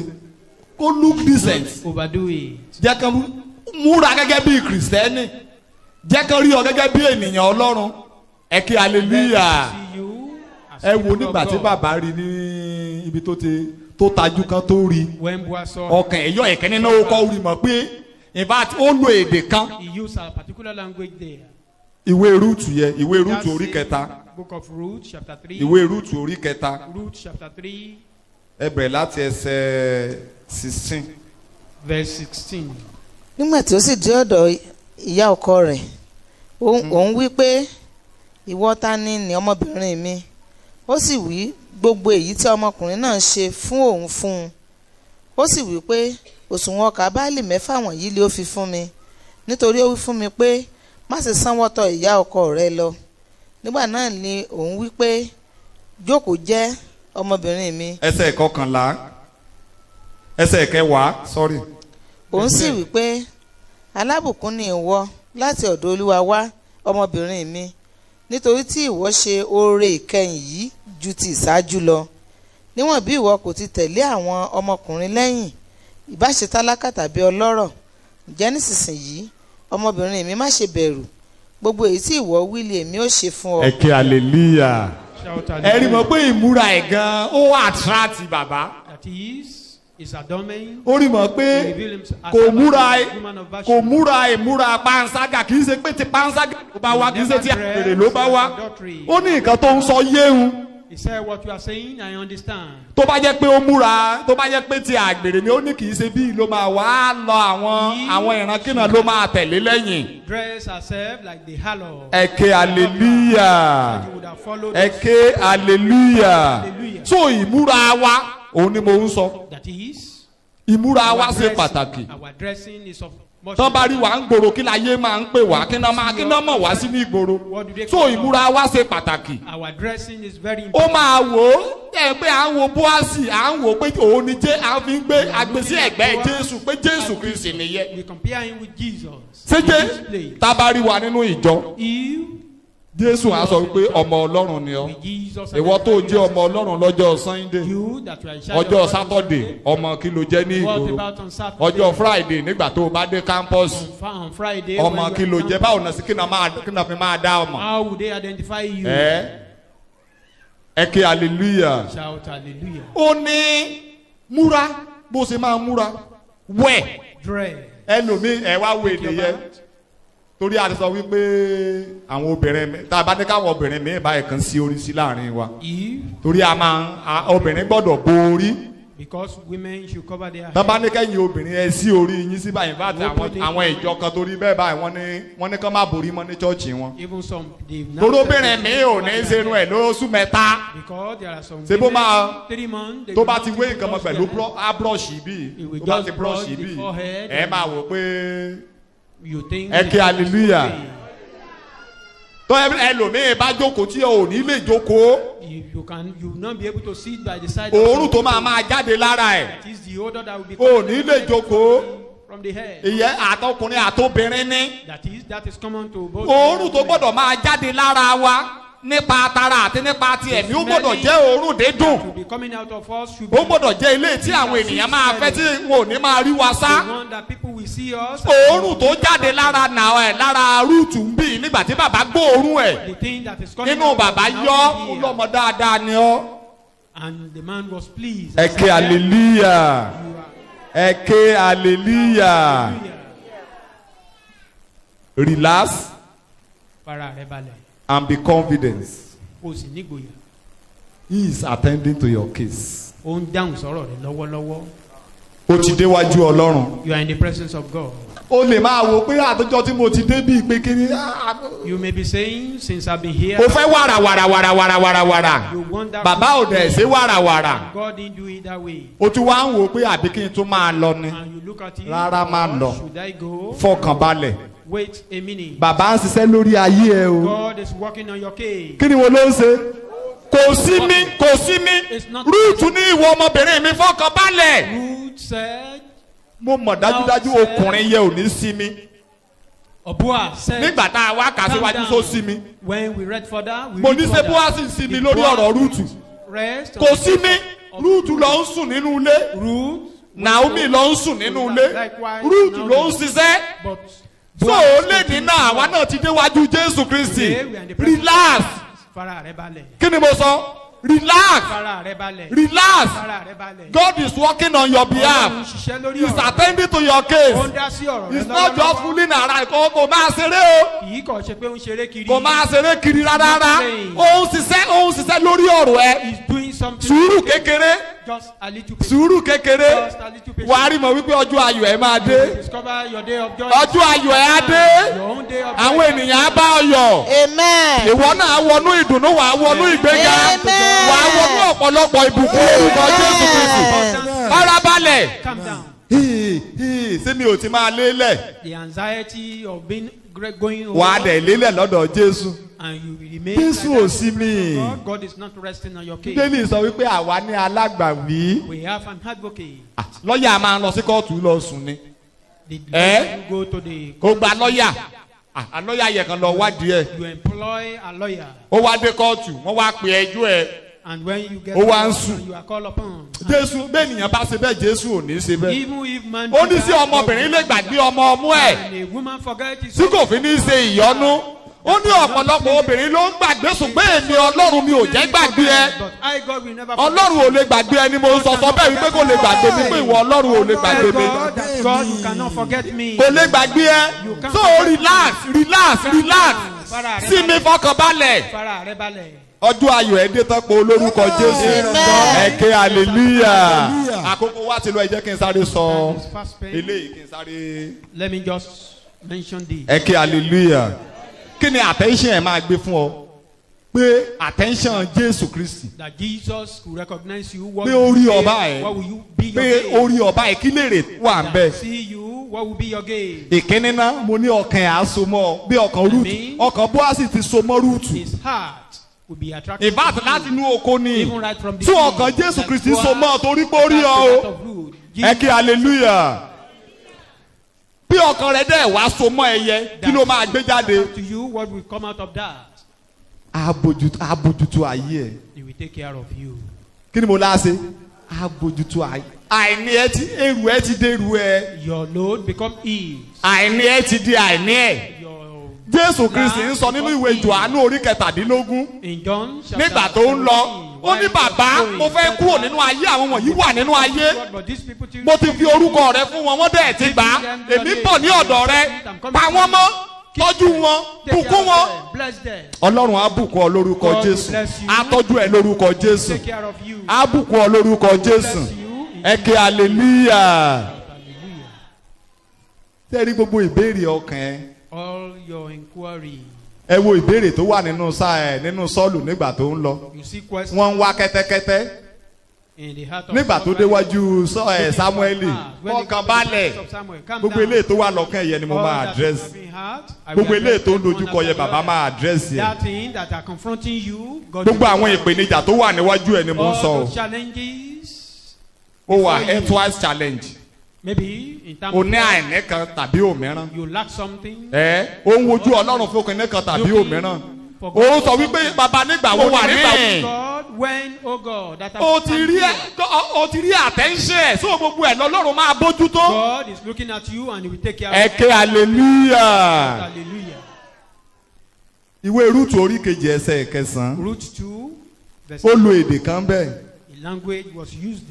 jẹ́ kí ojú rẹ kí ó wà nínú oko. yes. tí ìwọ ń kórè rẹ̀. kí ìwọ kó sì máa tẹ̀lé wọn. èmi kò wá ti kìlọ̀ fún àwọn ọmọkùnrin kí wọn kí ó má ṣe tọ́ ọ. ó lóun ti gbogbo àwọn tó ń dá wàhálà sílẹ̀ àwọn adásíni lọ́rùn. ó lóun ti kìlọ̀ fún wọn Jésù Kristi nìyẹn. ìwé Psalm 105 gbogbo alómọ̀ verse 13 verse 14 verse 15. ó ní nígbà tí wọ́n lọ láti orílẹ̀-èdè dé orílẹ̀-èdè láti ilẹ̀ ọba kan sí ilẹ̀ ọba kejì.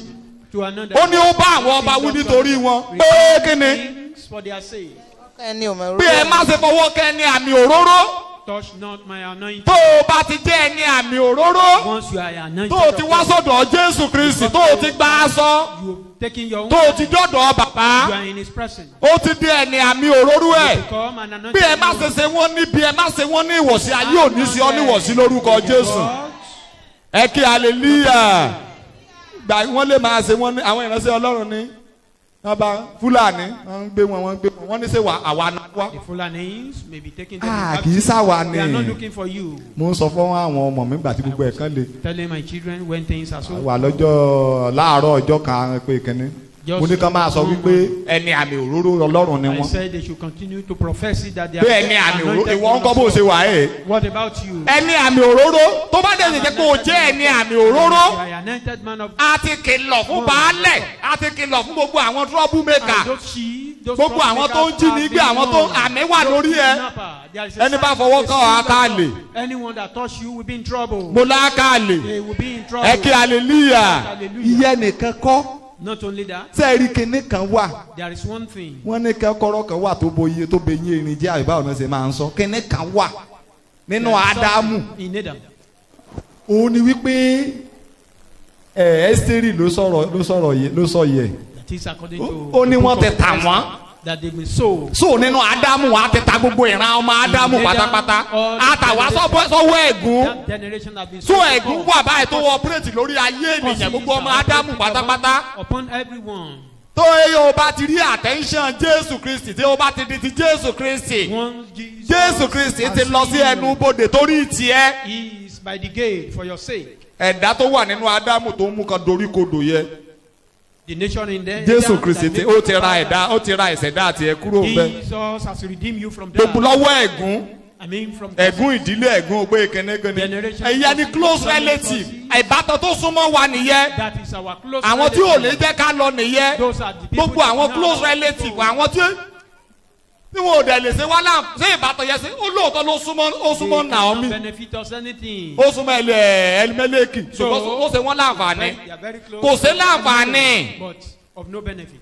wọ́n ní so máa ra lẹ̀ olóò máa ra lẹ̀ o Will you buy the land? Oh, yes, I will. ilẹ̀ yẹn ló wà lójú ẹ̀ wọ́n ló máa ra lọ́dọ̀ rúùtù náà o You will buy it from olóhùn Ruth as aṣọ well. ilẹ̀ ní ètò ń da ìmọ̀ And he said it will Ẹ kí make hallelujah. their own unclean. ìyẹn ni pé ilé ìtàn fẹ́ jẹyẹ That is what they want to tí eat. wọ́n yẹn náà wí mo máa mo sọ lẹ́nu ọjọ́ mẹ́ta I ẹ̀ was saying it mo recently. níṣẹ́ rí gbogbo ìyọnu ìwé proverb ni ìwé òwe In the book of orí Proverbs, kejìlá ẹsẹ̀ kẹwàá chapter 12 verse ó ní 10, olódodo mọ yìí ẹranko that the righteous ó ní ṣùgbọ́n gbogbo they are ìyọnu àwọn ènìyàn ibi ìkà ni wọ́n. but they are peace of wicked men. ẹ ké hallelujah Evil. ẹnìkan oṣù tí ò ní sí ọ níkà tí ò ní sí ọ níwọ̀sí ni The only Jésù person that will ó not dẹ̀ sí lọ sẹ́nu bodè torí tiẹ̀ ó ní mo ti ra gbogbo ohun tí ṣe ti Elimeleki lọ́wọ́ ọkùnrin yìí sóò gbogbo ohun tó ń ṣe tiẹ̀ bàbá ti rà á ẹni tó jókòó lé àṣeyọrí ẹ bàbá ti ṣe kéne ó ti gbé díẹ̀ kúrò bẹ́ẹ̀ purchase. ó ń wá ọkọ̀ ń wá yàwó tó dàbẹ̀ ni pé ò rọ́nà lọ Ọlọ́run bàbá ti ṣe kéne ó ti gbé díẹ̀ kúrò bẹ́ẹ̀ The man, the God has lifted them up. ó wà nínú ìpèníjà kan tàbí òmíràn kíní kan ń gba olórí mọ́lẹ̀ bàbá ti ṣe kíni ó gbèdì wọn kó o bẹ́ẹ̀ ó ní gbogbo ẹ̀yin tó wà ń bí ni ẹlẹ́rìí lónìí pé mo ra gbogbo ohun tí ṣe ní Elimeleki lọ́wọ́ ọkùnrin yìí. All testifying to this that I bought this ẹ ké hallelujah man. eléyìí tó kú tá a fi máa And the last but not the least. ẹ ké hallelujah Shout hallelujah. ò ní lọ lọ́wọ́ òfò You will not go empty. o tó o bá ti dọ́dọ̀ ẹ ò lè lọ lọ́wọ́ Once you òfò come ni unto him, you can't go empty. yes eléyìí tó wá And the last one there, ó ní wípé a gbé ọ níyàwó fún ara rẹ̀ he will espouse you. wàá di ìyàwó Jésù Become ó fẹ́ bẹ́ẹ̀. bridegroom. Rúùtù ọmọ ìrankíran lánàá Root from a wrong. òun ló bá wá di ìyàwó the richest bachelor Now she became the wife of the richest bachelor. bachelor in the whole of Bethlehem Ní gbogbo Bethlehem. so òwò náà á di ìyàwó ẹ̀ You become tó o bá ti di ìyàwó ẹ̀ ó di ìyálé ilé níye ó di ìyáàfin ó di first lady ìwọ náà á di ààrẹ abàṣẹ wàá. It means you become a person of ìwé Matthew ká fẹ́ parí ẹ̀ Matthew orí kejìlá ẹsẹ̀ 41 Matthew orí kejìlá 41 42 43 láti ẹsẹ̀. Matthew Jésù ló ń sọ̀rọ̀ Jesus. yes Matthew 12:41 àwọn ará Nínéfè yóò dìde pẹ̀lú yes ìran yìí lé ọjọ́ ìdájọ́ ní ọjọ́ ìdájọ́ wọ́n sì dá a lẹ́bi yes nítorí wọ́n ronúpìwàdà nípa ìwàásù Jónà yes sì wò ó ẹni tí ó pọ̀ ju Jónà lọ ń bẹ níhìn yes ọbabìnrin gúúsù yóò dìde pẹ̀lú ìran yìí lé ọjọ́ ìdájọ́ yóò sì dá a lẹ́bi nítorí ó ti ìkángun ayé wá ó ń sọ èmi náà sọ fún yín pé ẹni tó pọ̀ ju Bóásì wà níbí yìí kí lorúkọ rẹ̀ ẹni tó pọ̀ ju ó lọ́rọ̀ ju Bóásì lọ ó ní agbára ju Bóásì lọ kí ni orúkọ rẹ̀ Jésù Kristi Rúùtù adé dá ọ̀pọ̀lọpọ̀ lẹ́bi o lọ́jọ́ ìdájọ́ pé ayé ẹ̀ ò dáa ó dẹ̀ bá Jésù Kristi pàdé á ló bá Bóásì pàdé ìtàn yí padà ó yẹ kí ìtàn ìwọ náà yí padà Jésù Kristi là ń fi hàn wá ní òwúrọ̀ yìí ìwọ náà dúró atẹ́rí bàbá Ọlọ́run sọ̀rọ̀ pé Jésù Kristi mo wà níhìn Jésù Kristi èmi náà dé lówùúrọ̀ yìí ẹni tó pọ̀ ju Bóásì lọ wà ń bí yìí ẹni tó pọ̀ ju Naomi lọ wà ń bí yìí ẹni tó pọ̀ ju Olúwa májẹ̀mú láéláé yẹ ó wà ń bí Jésù Kristi ní orúkọ rẹ̀. And Jesus is the name.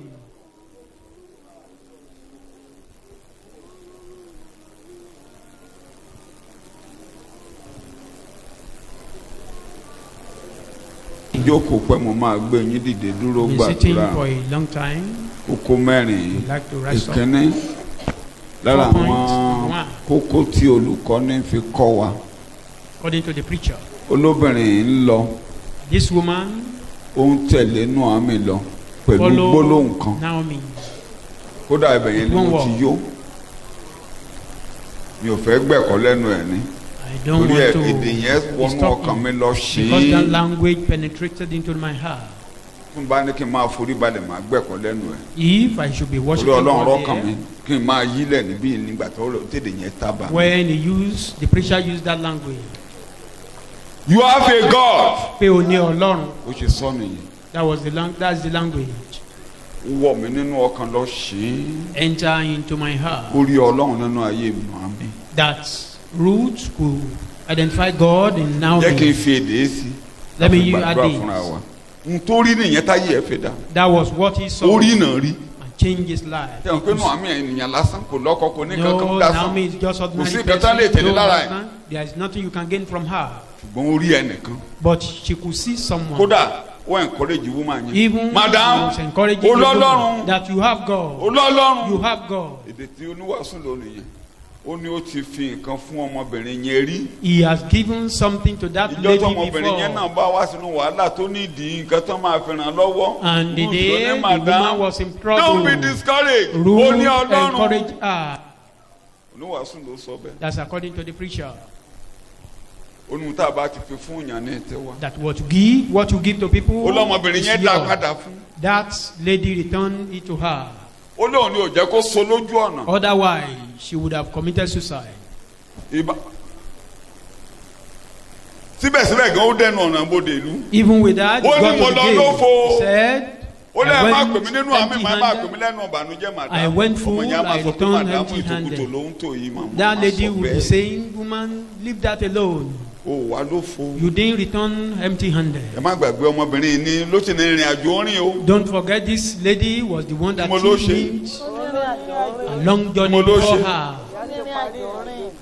òun ni ọjọ́ ayé ẹ ṣe jìnnà He kò still bímọ had rí a long thing, a long journey. kódà ayé ẹ léwu lọ́pọ̀lọpọ̀ Even torí full ọkùnrin of ti fọwọ́ danger. kàn Life is full of danger. kò dẹ̀ bímọ Because he Ó has dẹ̀ been sì touched by kéré. a man. No child, very young. màdámù lọ́lọ́run Woman, you have ẹ má God. tètè kú tó má bá Stop saying nonsense.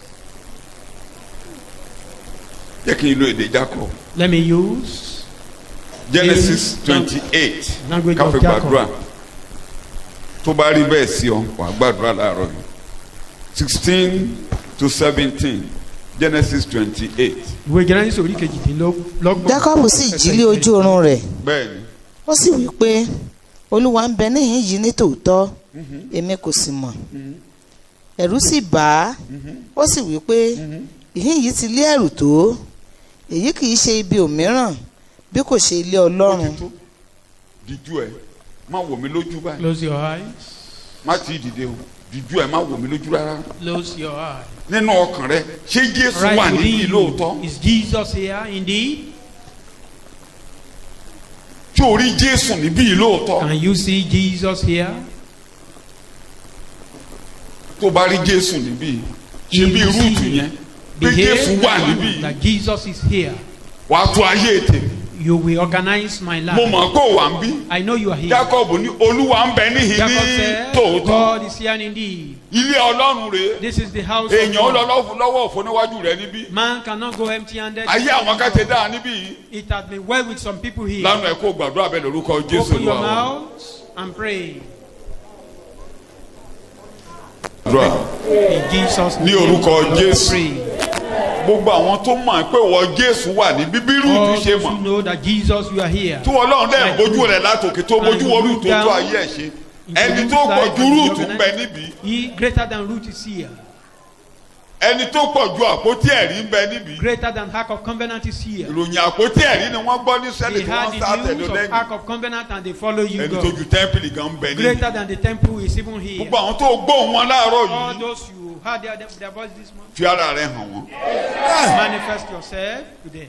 wọ́n ṣe ń jáde lọ láàárọ̀ yìí káyé yín máa létò amen Your life be organized. Ọlọ́run tẹ́ ẹ tọ̀ wá yìí ojú òní tì yín níbẹ̀ amen Not be put into shame. gbogbo ohun tó wọ́ láàárọ̀ yìí kó bẹ̀rẹ̀ sí í gùn amen Something be ride. ní orúkọ Jésù mo gbàdúrà. Amen. Name we pray. Jókòó. Sit down. Kókó kejì tá a fi gbàdúrà. Second point there, prayer point. Ó ní Bóásì kíyèsí Ruth. Said Boaz Ó ní bó ṣe behold wọnú Ruth. oko báyìí. As he got into the field, Ó ní bẹ́ẹ̀ ló kíyèsí. he behold her. Ó ló kíyèsí láàárín àwọn Behold olùkórè. her among the reaper. Nǹkan méjì ló wá sọ́kàn bí mo ṣe wà ń bẹ̀. Two things came to my mind. As I was Ìkíní tó sitting kọ́kọ́ down wá here. sọ́kàn mi bó ṣe ń ṣẹ̀kọ́ yẹn lọ. First of all, Ó wà nínú Lúùkù orí keje mi ò ní kà. in Luke chapter 7, Bẹ̀tẹ̀lé tí a máa fi gbàdúrà mú máa kà. the one we use Kí for ló prayer. ṣẹlẹ̀ níbẹ̀? and read. What happened there?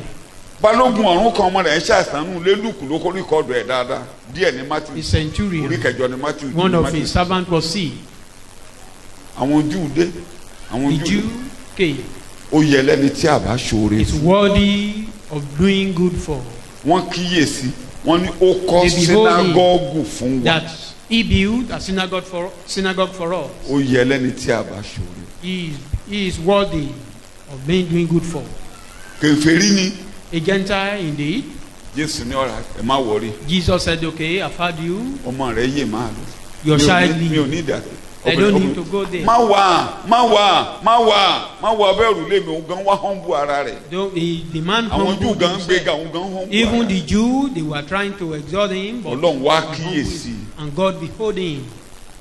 Ọlọ́run ń kíyèsí ọ láàárọ̀ yìí. God is beholding you this Wọ́n morning. ló máa sọ fọ́lọ́run. You will tell God. Jẹ́ ká lo èdè mọ̀mọ́ Agari Genesis orí 16. Let's use the language of Hagar. Ká lo èdè ẹ̀ ẹsẹ̀ kẹtàlá. Bẹ̀tẹ̀ bá fẹ́ gbádùn ẹ̀ mú látẹsẹ̀ Verse 13. kọkànlá ṣùgbọ́n ẹsẹ̀ kẹtàlá ẹ̀ ló kàn mí láàárọ̀ yìí. Ó sì pe orúkọ Olúwa. Kàn tẹ́ ká ẹsẹ̀ kọkànlá kó o lè má ka kejìlá. Yes. Áńgẹ́lì Olúwa náà sì fún un pé Bẹ́ẹ̀. kíyèsí ìwọ lóyún. Ó mọ wàhálà rẹ̀ ìwọ ṣe kéne. God knew Ìwọ his lóyún. Kò trouble. máa gbé òun gan ọmọ lè máa pé òun lóyún. Ìwọ He may lóyún. not even know that Ìwọ she's sì bí pregnant. ọmọkùnrin. Ọmọ ló wà lóko ẹ̀ bọ́sẹ̀ ẹsẹ̀ kẹtàlá ó wá pàtàn Ó yìí. sì pe orúkọ Olúwa tí ó bá a sọ̀rọ̀ ní Ọlọ́run tí ó rí. ìwọ Ọlọ́run tí ó rí mi. Láàárọ̀ yìí ǹjọ́ Ọlọ́run ti wá orí nínú ẹ̀kọ́ láàárọ̀ yìí. Has God located you this Ìwọ èyí morning? tọrọ bá tabà láàárọ̀ yìí nínú ẹ̀kọ́ àárọ̀ yìí dìde lórí ẹsẹ̀ pé Ọlọ́run lóòótọ́ orí If mi the láàárọ̀ Lord will yìí. touch you this morning, Orí mi láàárọ̀ yìí. God, you see me this Orí bí morning. mo ṣe rí gẹ́lẹ́ ló ṣe You bá mi sọ̀rọ̀ see láàárọ̀ yìí. how I am. Ọlọ́run what tí I ó am. rí mi láàárọ̀ yìí ó mọ̀ bí mo ṣe rí láàárọ̀ yìí ó mọ̀ bí mo You ṣe know tẹ́ gẹ́lẹ́gẹ́lẹ́. how I am this morning. Ọlọ́run tí ó rí mi The Lord has sọ seen bẹ́ẹ̀ me. Ọlọ́run tí ó rí mi The Lord has mi ò seen ní lọlé me. lọ́wọ́ òfo I will not go empty mi ò handed. ní lọlé lọ́wọ́ òfo.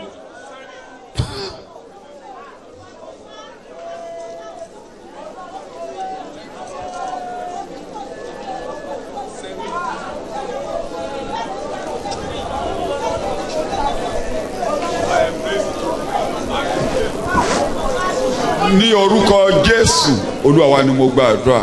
In Jesus' name, our Lord. Láàárọ̀ yìí orí gbogbo ọkàn tó wà This níwájú morning, you rẹ. can see every heart before you. Àwọn kan ṣẹ̀ṣẹ̀ ń wá láàárọ̀ yìí So, a newcomer, tó ń dì mọ́ ọ gẹ́gẹ́ bí ọmọ tuntun. living unto you as a newborn baby. Orí wọn dáadáa You can see them bí wọ́n ṣe ń bá very ọ sọ̀rọ̀ well yẹn. as they are discovering. Ọ̀tọ̀ ní nǹkan tó ń wá ọ̀tọ̀ ní nǹkan tó They are fẹ́ fi looking dá for wọn another lọ́lá. thing, but you want to give Láàárọ̀ them yìí another bá thing mi tú ayé entirely. wọn ṣe. Reorganize their life this morning in the name Àwọn of bẹ́ẹ̀ Jesus. fẹ̀jẹ̀ Jésù wọ ẹ̀ṣẹ̀ wọn. Wash them what they are seeing away with. Orí the ẹnìkankan. You can see Orí every ẹni one tó of us. lóyún. You see the Orí pregnant. ẹni tó ń fẹ́ kóun lóyún. You see someone that is Orí looking ẹni for tó pregnant. fẹ́ lọ́kọ bí You can Rúùtù see ṣe fẹ́ someone looking for lọ́kọ. husband like Orí ẹni you. tó fẹ́ láya Looking for bí Bóásì náà ò ṣe mọrú ìyàwó tó máa fẹ́ tó tiẹ̀ lówó.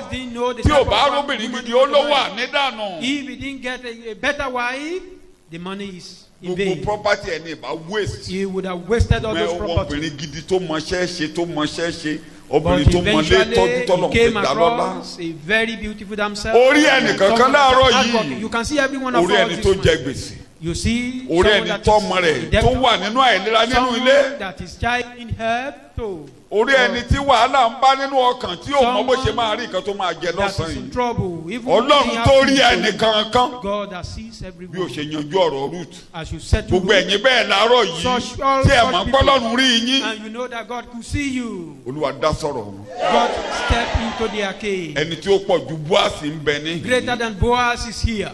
Jésù olùgbàlà kó Jesus tẹ́wọ́ bọ̀rọ̀ our ayé Lord. rẹ̀. Amen. Case this morning. Ẹ nílọlé lọ́wọ́ òfin. You will not go Amen. empty-handed. Kára kó tù yín.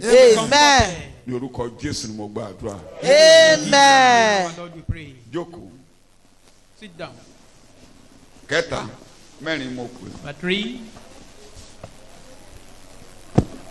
Nígbà tó ń lo èdè yẹn. While using that language. Èdè tó lò ní pé mọ̀mọ́ Noami gangan ti do nígbàgbọ́ ẹ̀kọ́ ti yé Rúùtù ti ràn lọ́wọ́ ti dá padà She has now been revived. Abẹ́ẹ̀rí ẹni tó ní òun fẹ́ kú Someone that gbogbo bá wá said ní he would ẹ̀rí bó ṣe yí padà. die. Now Ó ní he has Ruth. been revived. She has been revived. Fọkàn ẹ balẹ̀. Said Ruth, calm down. Ọkùnrin náà ò ní sinmi This man will not rest títí a fi yanjú ọ̀rọ̀ rẹ̀. till he settled your case. Abẹ́ẹ̀rí mọ̀mọ́ Don't you see the woman? obìnrin yẹn ló ràn lọ́wọ́. That little Ruth Wo. pepper. Kò sẹ́ni tí ó lè ràn nìyàn lọ́wọ́. No, anybody can be of help. Ta ló ràn adẹ́tẹ̀ Naaman. náà ní kó lọ wẹ̀ lódò lọ́wọ́. Who helped Naaman? Abẹ́ẹ̀rí bí Rúùtù ṣe wúlò fún ìyá ọkọ rẹ̀ tó. House me. Don't you see how Ruth Ẹ̀yin tẹ́ ń gbógun ti useful ìyàwó ọmọ yín ẹ jẹ́ ṣọ́ra. to her mother-in-law? Ẹ You jẹ́ that ṣọ́ra. are waging war against your mother-in-law, be Ọmọ very dáadáa careful. ni ìyá ọlọ́kọ rẹ̀ ní ọmọ rẹ̀ fẹ́ jẹ́ ní sùúrù. Your child or Ní your daughter sùúrù. marry a very good husband. Ní sùúrù, ó- Your don't son carry her. marry a very good wife. Ṣé wàá ṣaya rẹ̀? Will you marry your son? Wàá ṣaya ọmọ rẹ̀? Will you marry your son?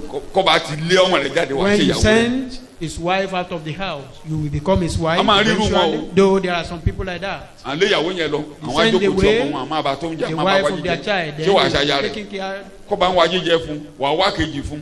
If you prepare food for him, will you prepare the other one for him? Torí gbogbo ẹ̀yin obìnrin All women, kò sẹ́ni tó lè tọ́jú ọmọ yín bí ẹ̀yin àbí. no one can take care of your child Ìparọ́. like you. A lie. Ìparọ́.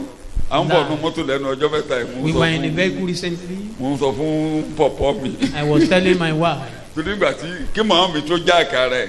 before my mother could, Nígbà tó bá ti dé sọ́dọ̀ Leave wa nígbà mi. everything. Ìgbà mi tó bá mọ̀ pé when he came, bóyá ṣe when she came, mo wà nù program tí mi ò tí ì jẹun bá ti dé. if I'm in Ṣé o ti program, jẹun? have you eaten? Ó ti jẹun. Have you eaten? Ìwọ ló máa wá jíjẹ mi ni. I will be querying him, are you the one that will prepare my Ájò food? gbígbóná. Mo á ní pọ̀pọ̀ mi.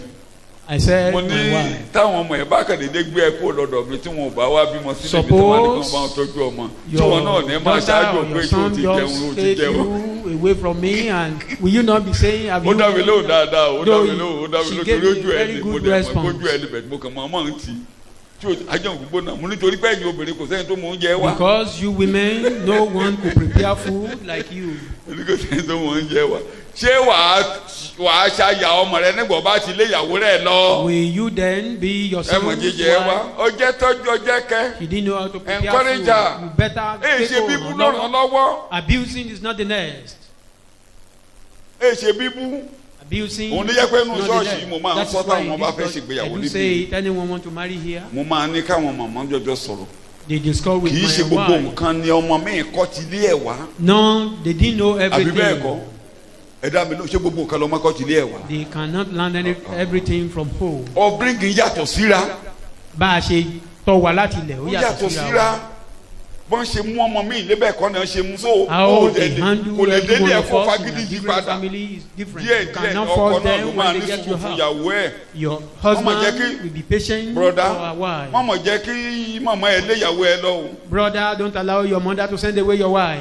Bí àṣà ọmọ mi kan. Like Ó one of lóun my- ti mọ ògiri. He said he has built Ó a lóun mọ wall. ìyá òun. I Ọmọ know mi my dáadáa ni. Ó lóun mọ ògiri. that Ó mọ. He knows his Ó lóun mother mọ very ògiri well. láàrin ìyá òun. There is a Ìyàwó. wall of partition between her mother, between his mother and his wife, Ó mọ òótọ́ ló dẹ̀ mọ́. and he did that Ó lóun jẹ́ kó fọ́lé òun. Ó lóun ti gbógiri kalẹ̀. He Ó ní never allowed àlá rẹ̀ her lé kò gbọ́dọ̀ kọjá to abẹ. break the Ó lóun mọ family. ìyá òun. That this is the boundary.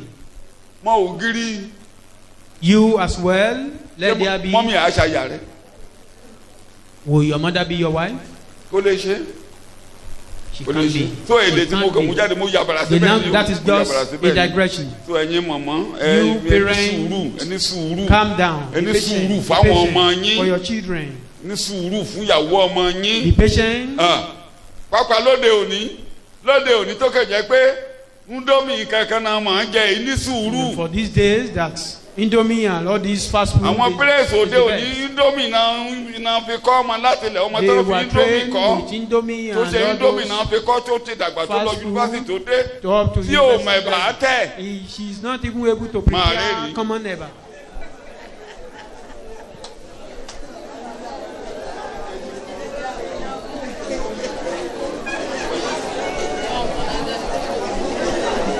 àti indomie package àti kurukurukurukurukurukuru ó ti jiná ṣé ẹ̀yẹ gbogbo ẹ̀yẹ rẹ̀ ó lè tẹ̀bà ni. Do you think everyone máa can tẹ̀bà gidi. prepare satisfy one? ẹ̀bà tí ò ní kókó ẹ̀bà ló ti ń sọ yẹn o ti sọ kó wá ro àmàlà. You don't talk of o ti da gbogbo yam ẹ̀rú flour tàbí kó o gbódò lé lọ́wọ́ or giving her. ilé ayé ti dàrú.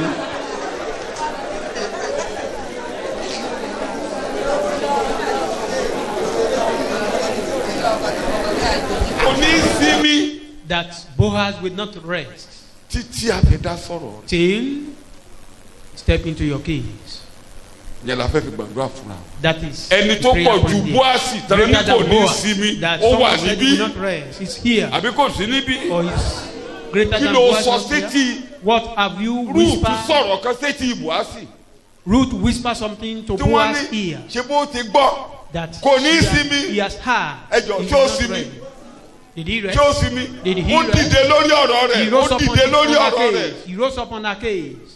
lámìrín tó lè dènà ó ní lámìrín That ọjà person that lámìrín could be an lámìrín hindrance, he called lọ́mú him, invited him, lámìrín ní rárá. and the man said no. àwọn àgbààgbà wa péjọ And the elders gathered. wọ́n súre lé They blessed Ruth. wọ́n dá sọ̀rọ̀ Ruth. They step into the case of Ruth. sọlọ́run ní dá sọ̀rọ̀ tiẹ̀ láàárọ̀ yìí. God, step into your own case. òun náà sọ ó ní obìnrin á lè gbàgbé ọmọ rẹ̀ kó má ṣe kéne. Can a woman wọ́n lè gbàgbé dìde lórí ẹsẹ̀ rẹ̀ ó ní gbàgbé mi bàbá mo ti rise up lọ́dọ̀ on your rẹ̀. feet? God, you will never ó lè forget sinmi me. lórí ọ̀rọ̀ mi. You will not rest on my case. ó lè sinmi lórí You ọ̀rọ̀ mi. won't rest on my own case.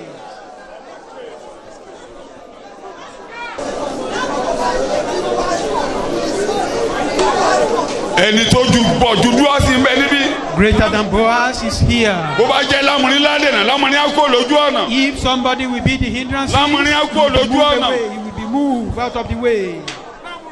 bí mo ṣe wí bàbá ó sinmi lórí ọ̀rọ̀ wọn. As I've said, oh God, you are ẹni not tó resting ju on Bóásì your ibẹ̀ case. níbí. Greater than Boaz is here. lámùrín ò lè tò lọ́wọ́. That person has ọwọ́ the ìwọ plan. Jésù ni ètò wà. Plan is in the dá sí ọ̀rọ̀ wọn ọlọ́run Step into alágbára. our case in Jesus' name. ògo ajẹ́ ti ẹnìkan ṣoṣo. Glory be ní orúkọ Jésù ni mo gbàdúrà. in Jesus' name. our finally prayer. jókòó jẹ́ n parí ẹ̀ síbẹ̀ mẹ́rin yẹn ni ó gbé mi ní ìyàwó bó ṣe ń ṣẹ̀kọ́. That's 4 points and espouse me nígbà tó ṣẹ̀kọ́ ó ní Bóásì pàṣẹ that Boaz Fún decreed àwọn- or commanded. àwọn ọmọkùnrin don't harass this young man Pé ẹ this má young yọ- ẹ girl. má yọ ọmọbìnrin yìí ó lẹ́nu. pàṣẹ fún jẹ́ kí n lo èdè Bavaria Let me use the language Acts of chapter 18 Ìṣe àpòsílẹ̀ orí ló kejìdínlógún. yẹ ká ti ṣíwọ́ tó fẹ́ verse 9 and 10 Jésù ló sọ̀rọ̀ Ẹsẹ̀ ìkẹsàn-án sí nípa kẹwàá. tirẹ̀ Ìṣe àpòsílẹ̀ orí èdè Jésù ni mo fẹ́ lò That ká is fi the language jọ́sìn ká of máa lọ Jesus ká fi gbàdúrà. concerning olúwa sì sọ fún Pọ́ọ̀lù ní òru ní Bẹ́ẹ̀ni. ojúran pé bẹ́ẹ̀ni má bẹ̀rù má bẹ̀rù sáà máa sọ bẹ́ẹ̀ni má ṣe pa ẹnu rẹ mọ́ bẹ́ẹ̀ni nítorí tí èmi wà pẹ̀lú rẹ. wo darapọ̀ mólùkéré Identify máa with bọ́ the lọ́n giver. kójọ níbi tó bá ti Gather dúró with nínú God. ìrere tó ń bá Once you ìrere remain in the lọ gospel, má bẹ̀rù fear not. nobody will harm you Kò sí ẹnikẹ́ni tó lè pa ọ́ lára. ẹnikẹ́ni ò ní pa ọ́ lára No one. Amen. parí ẹ̀ nítorí tí èmi wà pẹ̀lú rẹ kò sẹ́ni tí yóò dìde sí ọ láti pa ọ́ lára. kàyìnbó ẹ̀ no one tó bá dìde sí ọ amófo lórí ọ̀rọ̀ rẹ. Amen. Rising up against you, we fail. I am with you. Ew. No man, nobody will rise up to harm you. Ẹnikẹ́ni ò ní pa ọ́ lára. Tí o gbàgbọ́ bẹ́ẹ̀, Do you believe that? dìde lórí ẹsẹ̀ rẹ. Rise up on your feet. Mo mọ̀ pé o wà pẹ̀lú mi I know you Olúwa. are with me, O God. ẹni bá dìde sí mi ìwọ ló bá jà. Anyone rising up against me Kò is sẹ́ni tó fighting máa you. pa mí lára No níwájú one rẹ̀. will thereby harm me. Ẹni bá gbógun tì mí ó dojú ìjà kọ Anyone Ọlọ́run waging war Ẹlẹ́dàá. against me is waging war against you, God. Ẹni bá dìde sí mi ó dojú ìjà Anyone kọ. rising up against Kò me is sí ẹni waging tó war máa against pa mí lára. No one will thereby harm me. Kò sí ẹni tó máa pa mí lára. Nothing will thereby harm No me. man, no man. Kò sí ènìyàn kan.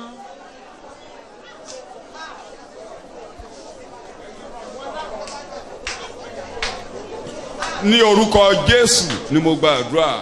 In Jesus' name, our Lord, we pray. Lánàá ẹ pé Olúwa mo dúpẹ́ lọ́wọ́ rẹ láàárọ̀ Open yìí. your mouth. The Lord, I thank you. Ìwọ ló ń ṣètò inú ètò rẹ ni mo wà, ètò ẹ dẹ̀ You are the dára. master planner, and I'm your Ètò ẹ plan. dára, ètò Your rẹ plan dára, ò is yí padà. You never change. Orí mi láàárọ̀ yìí bàbá, You o can ṣé o see me, bàbá, O o ṣé o ṣé o ṣé gan ni o.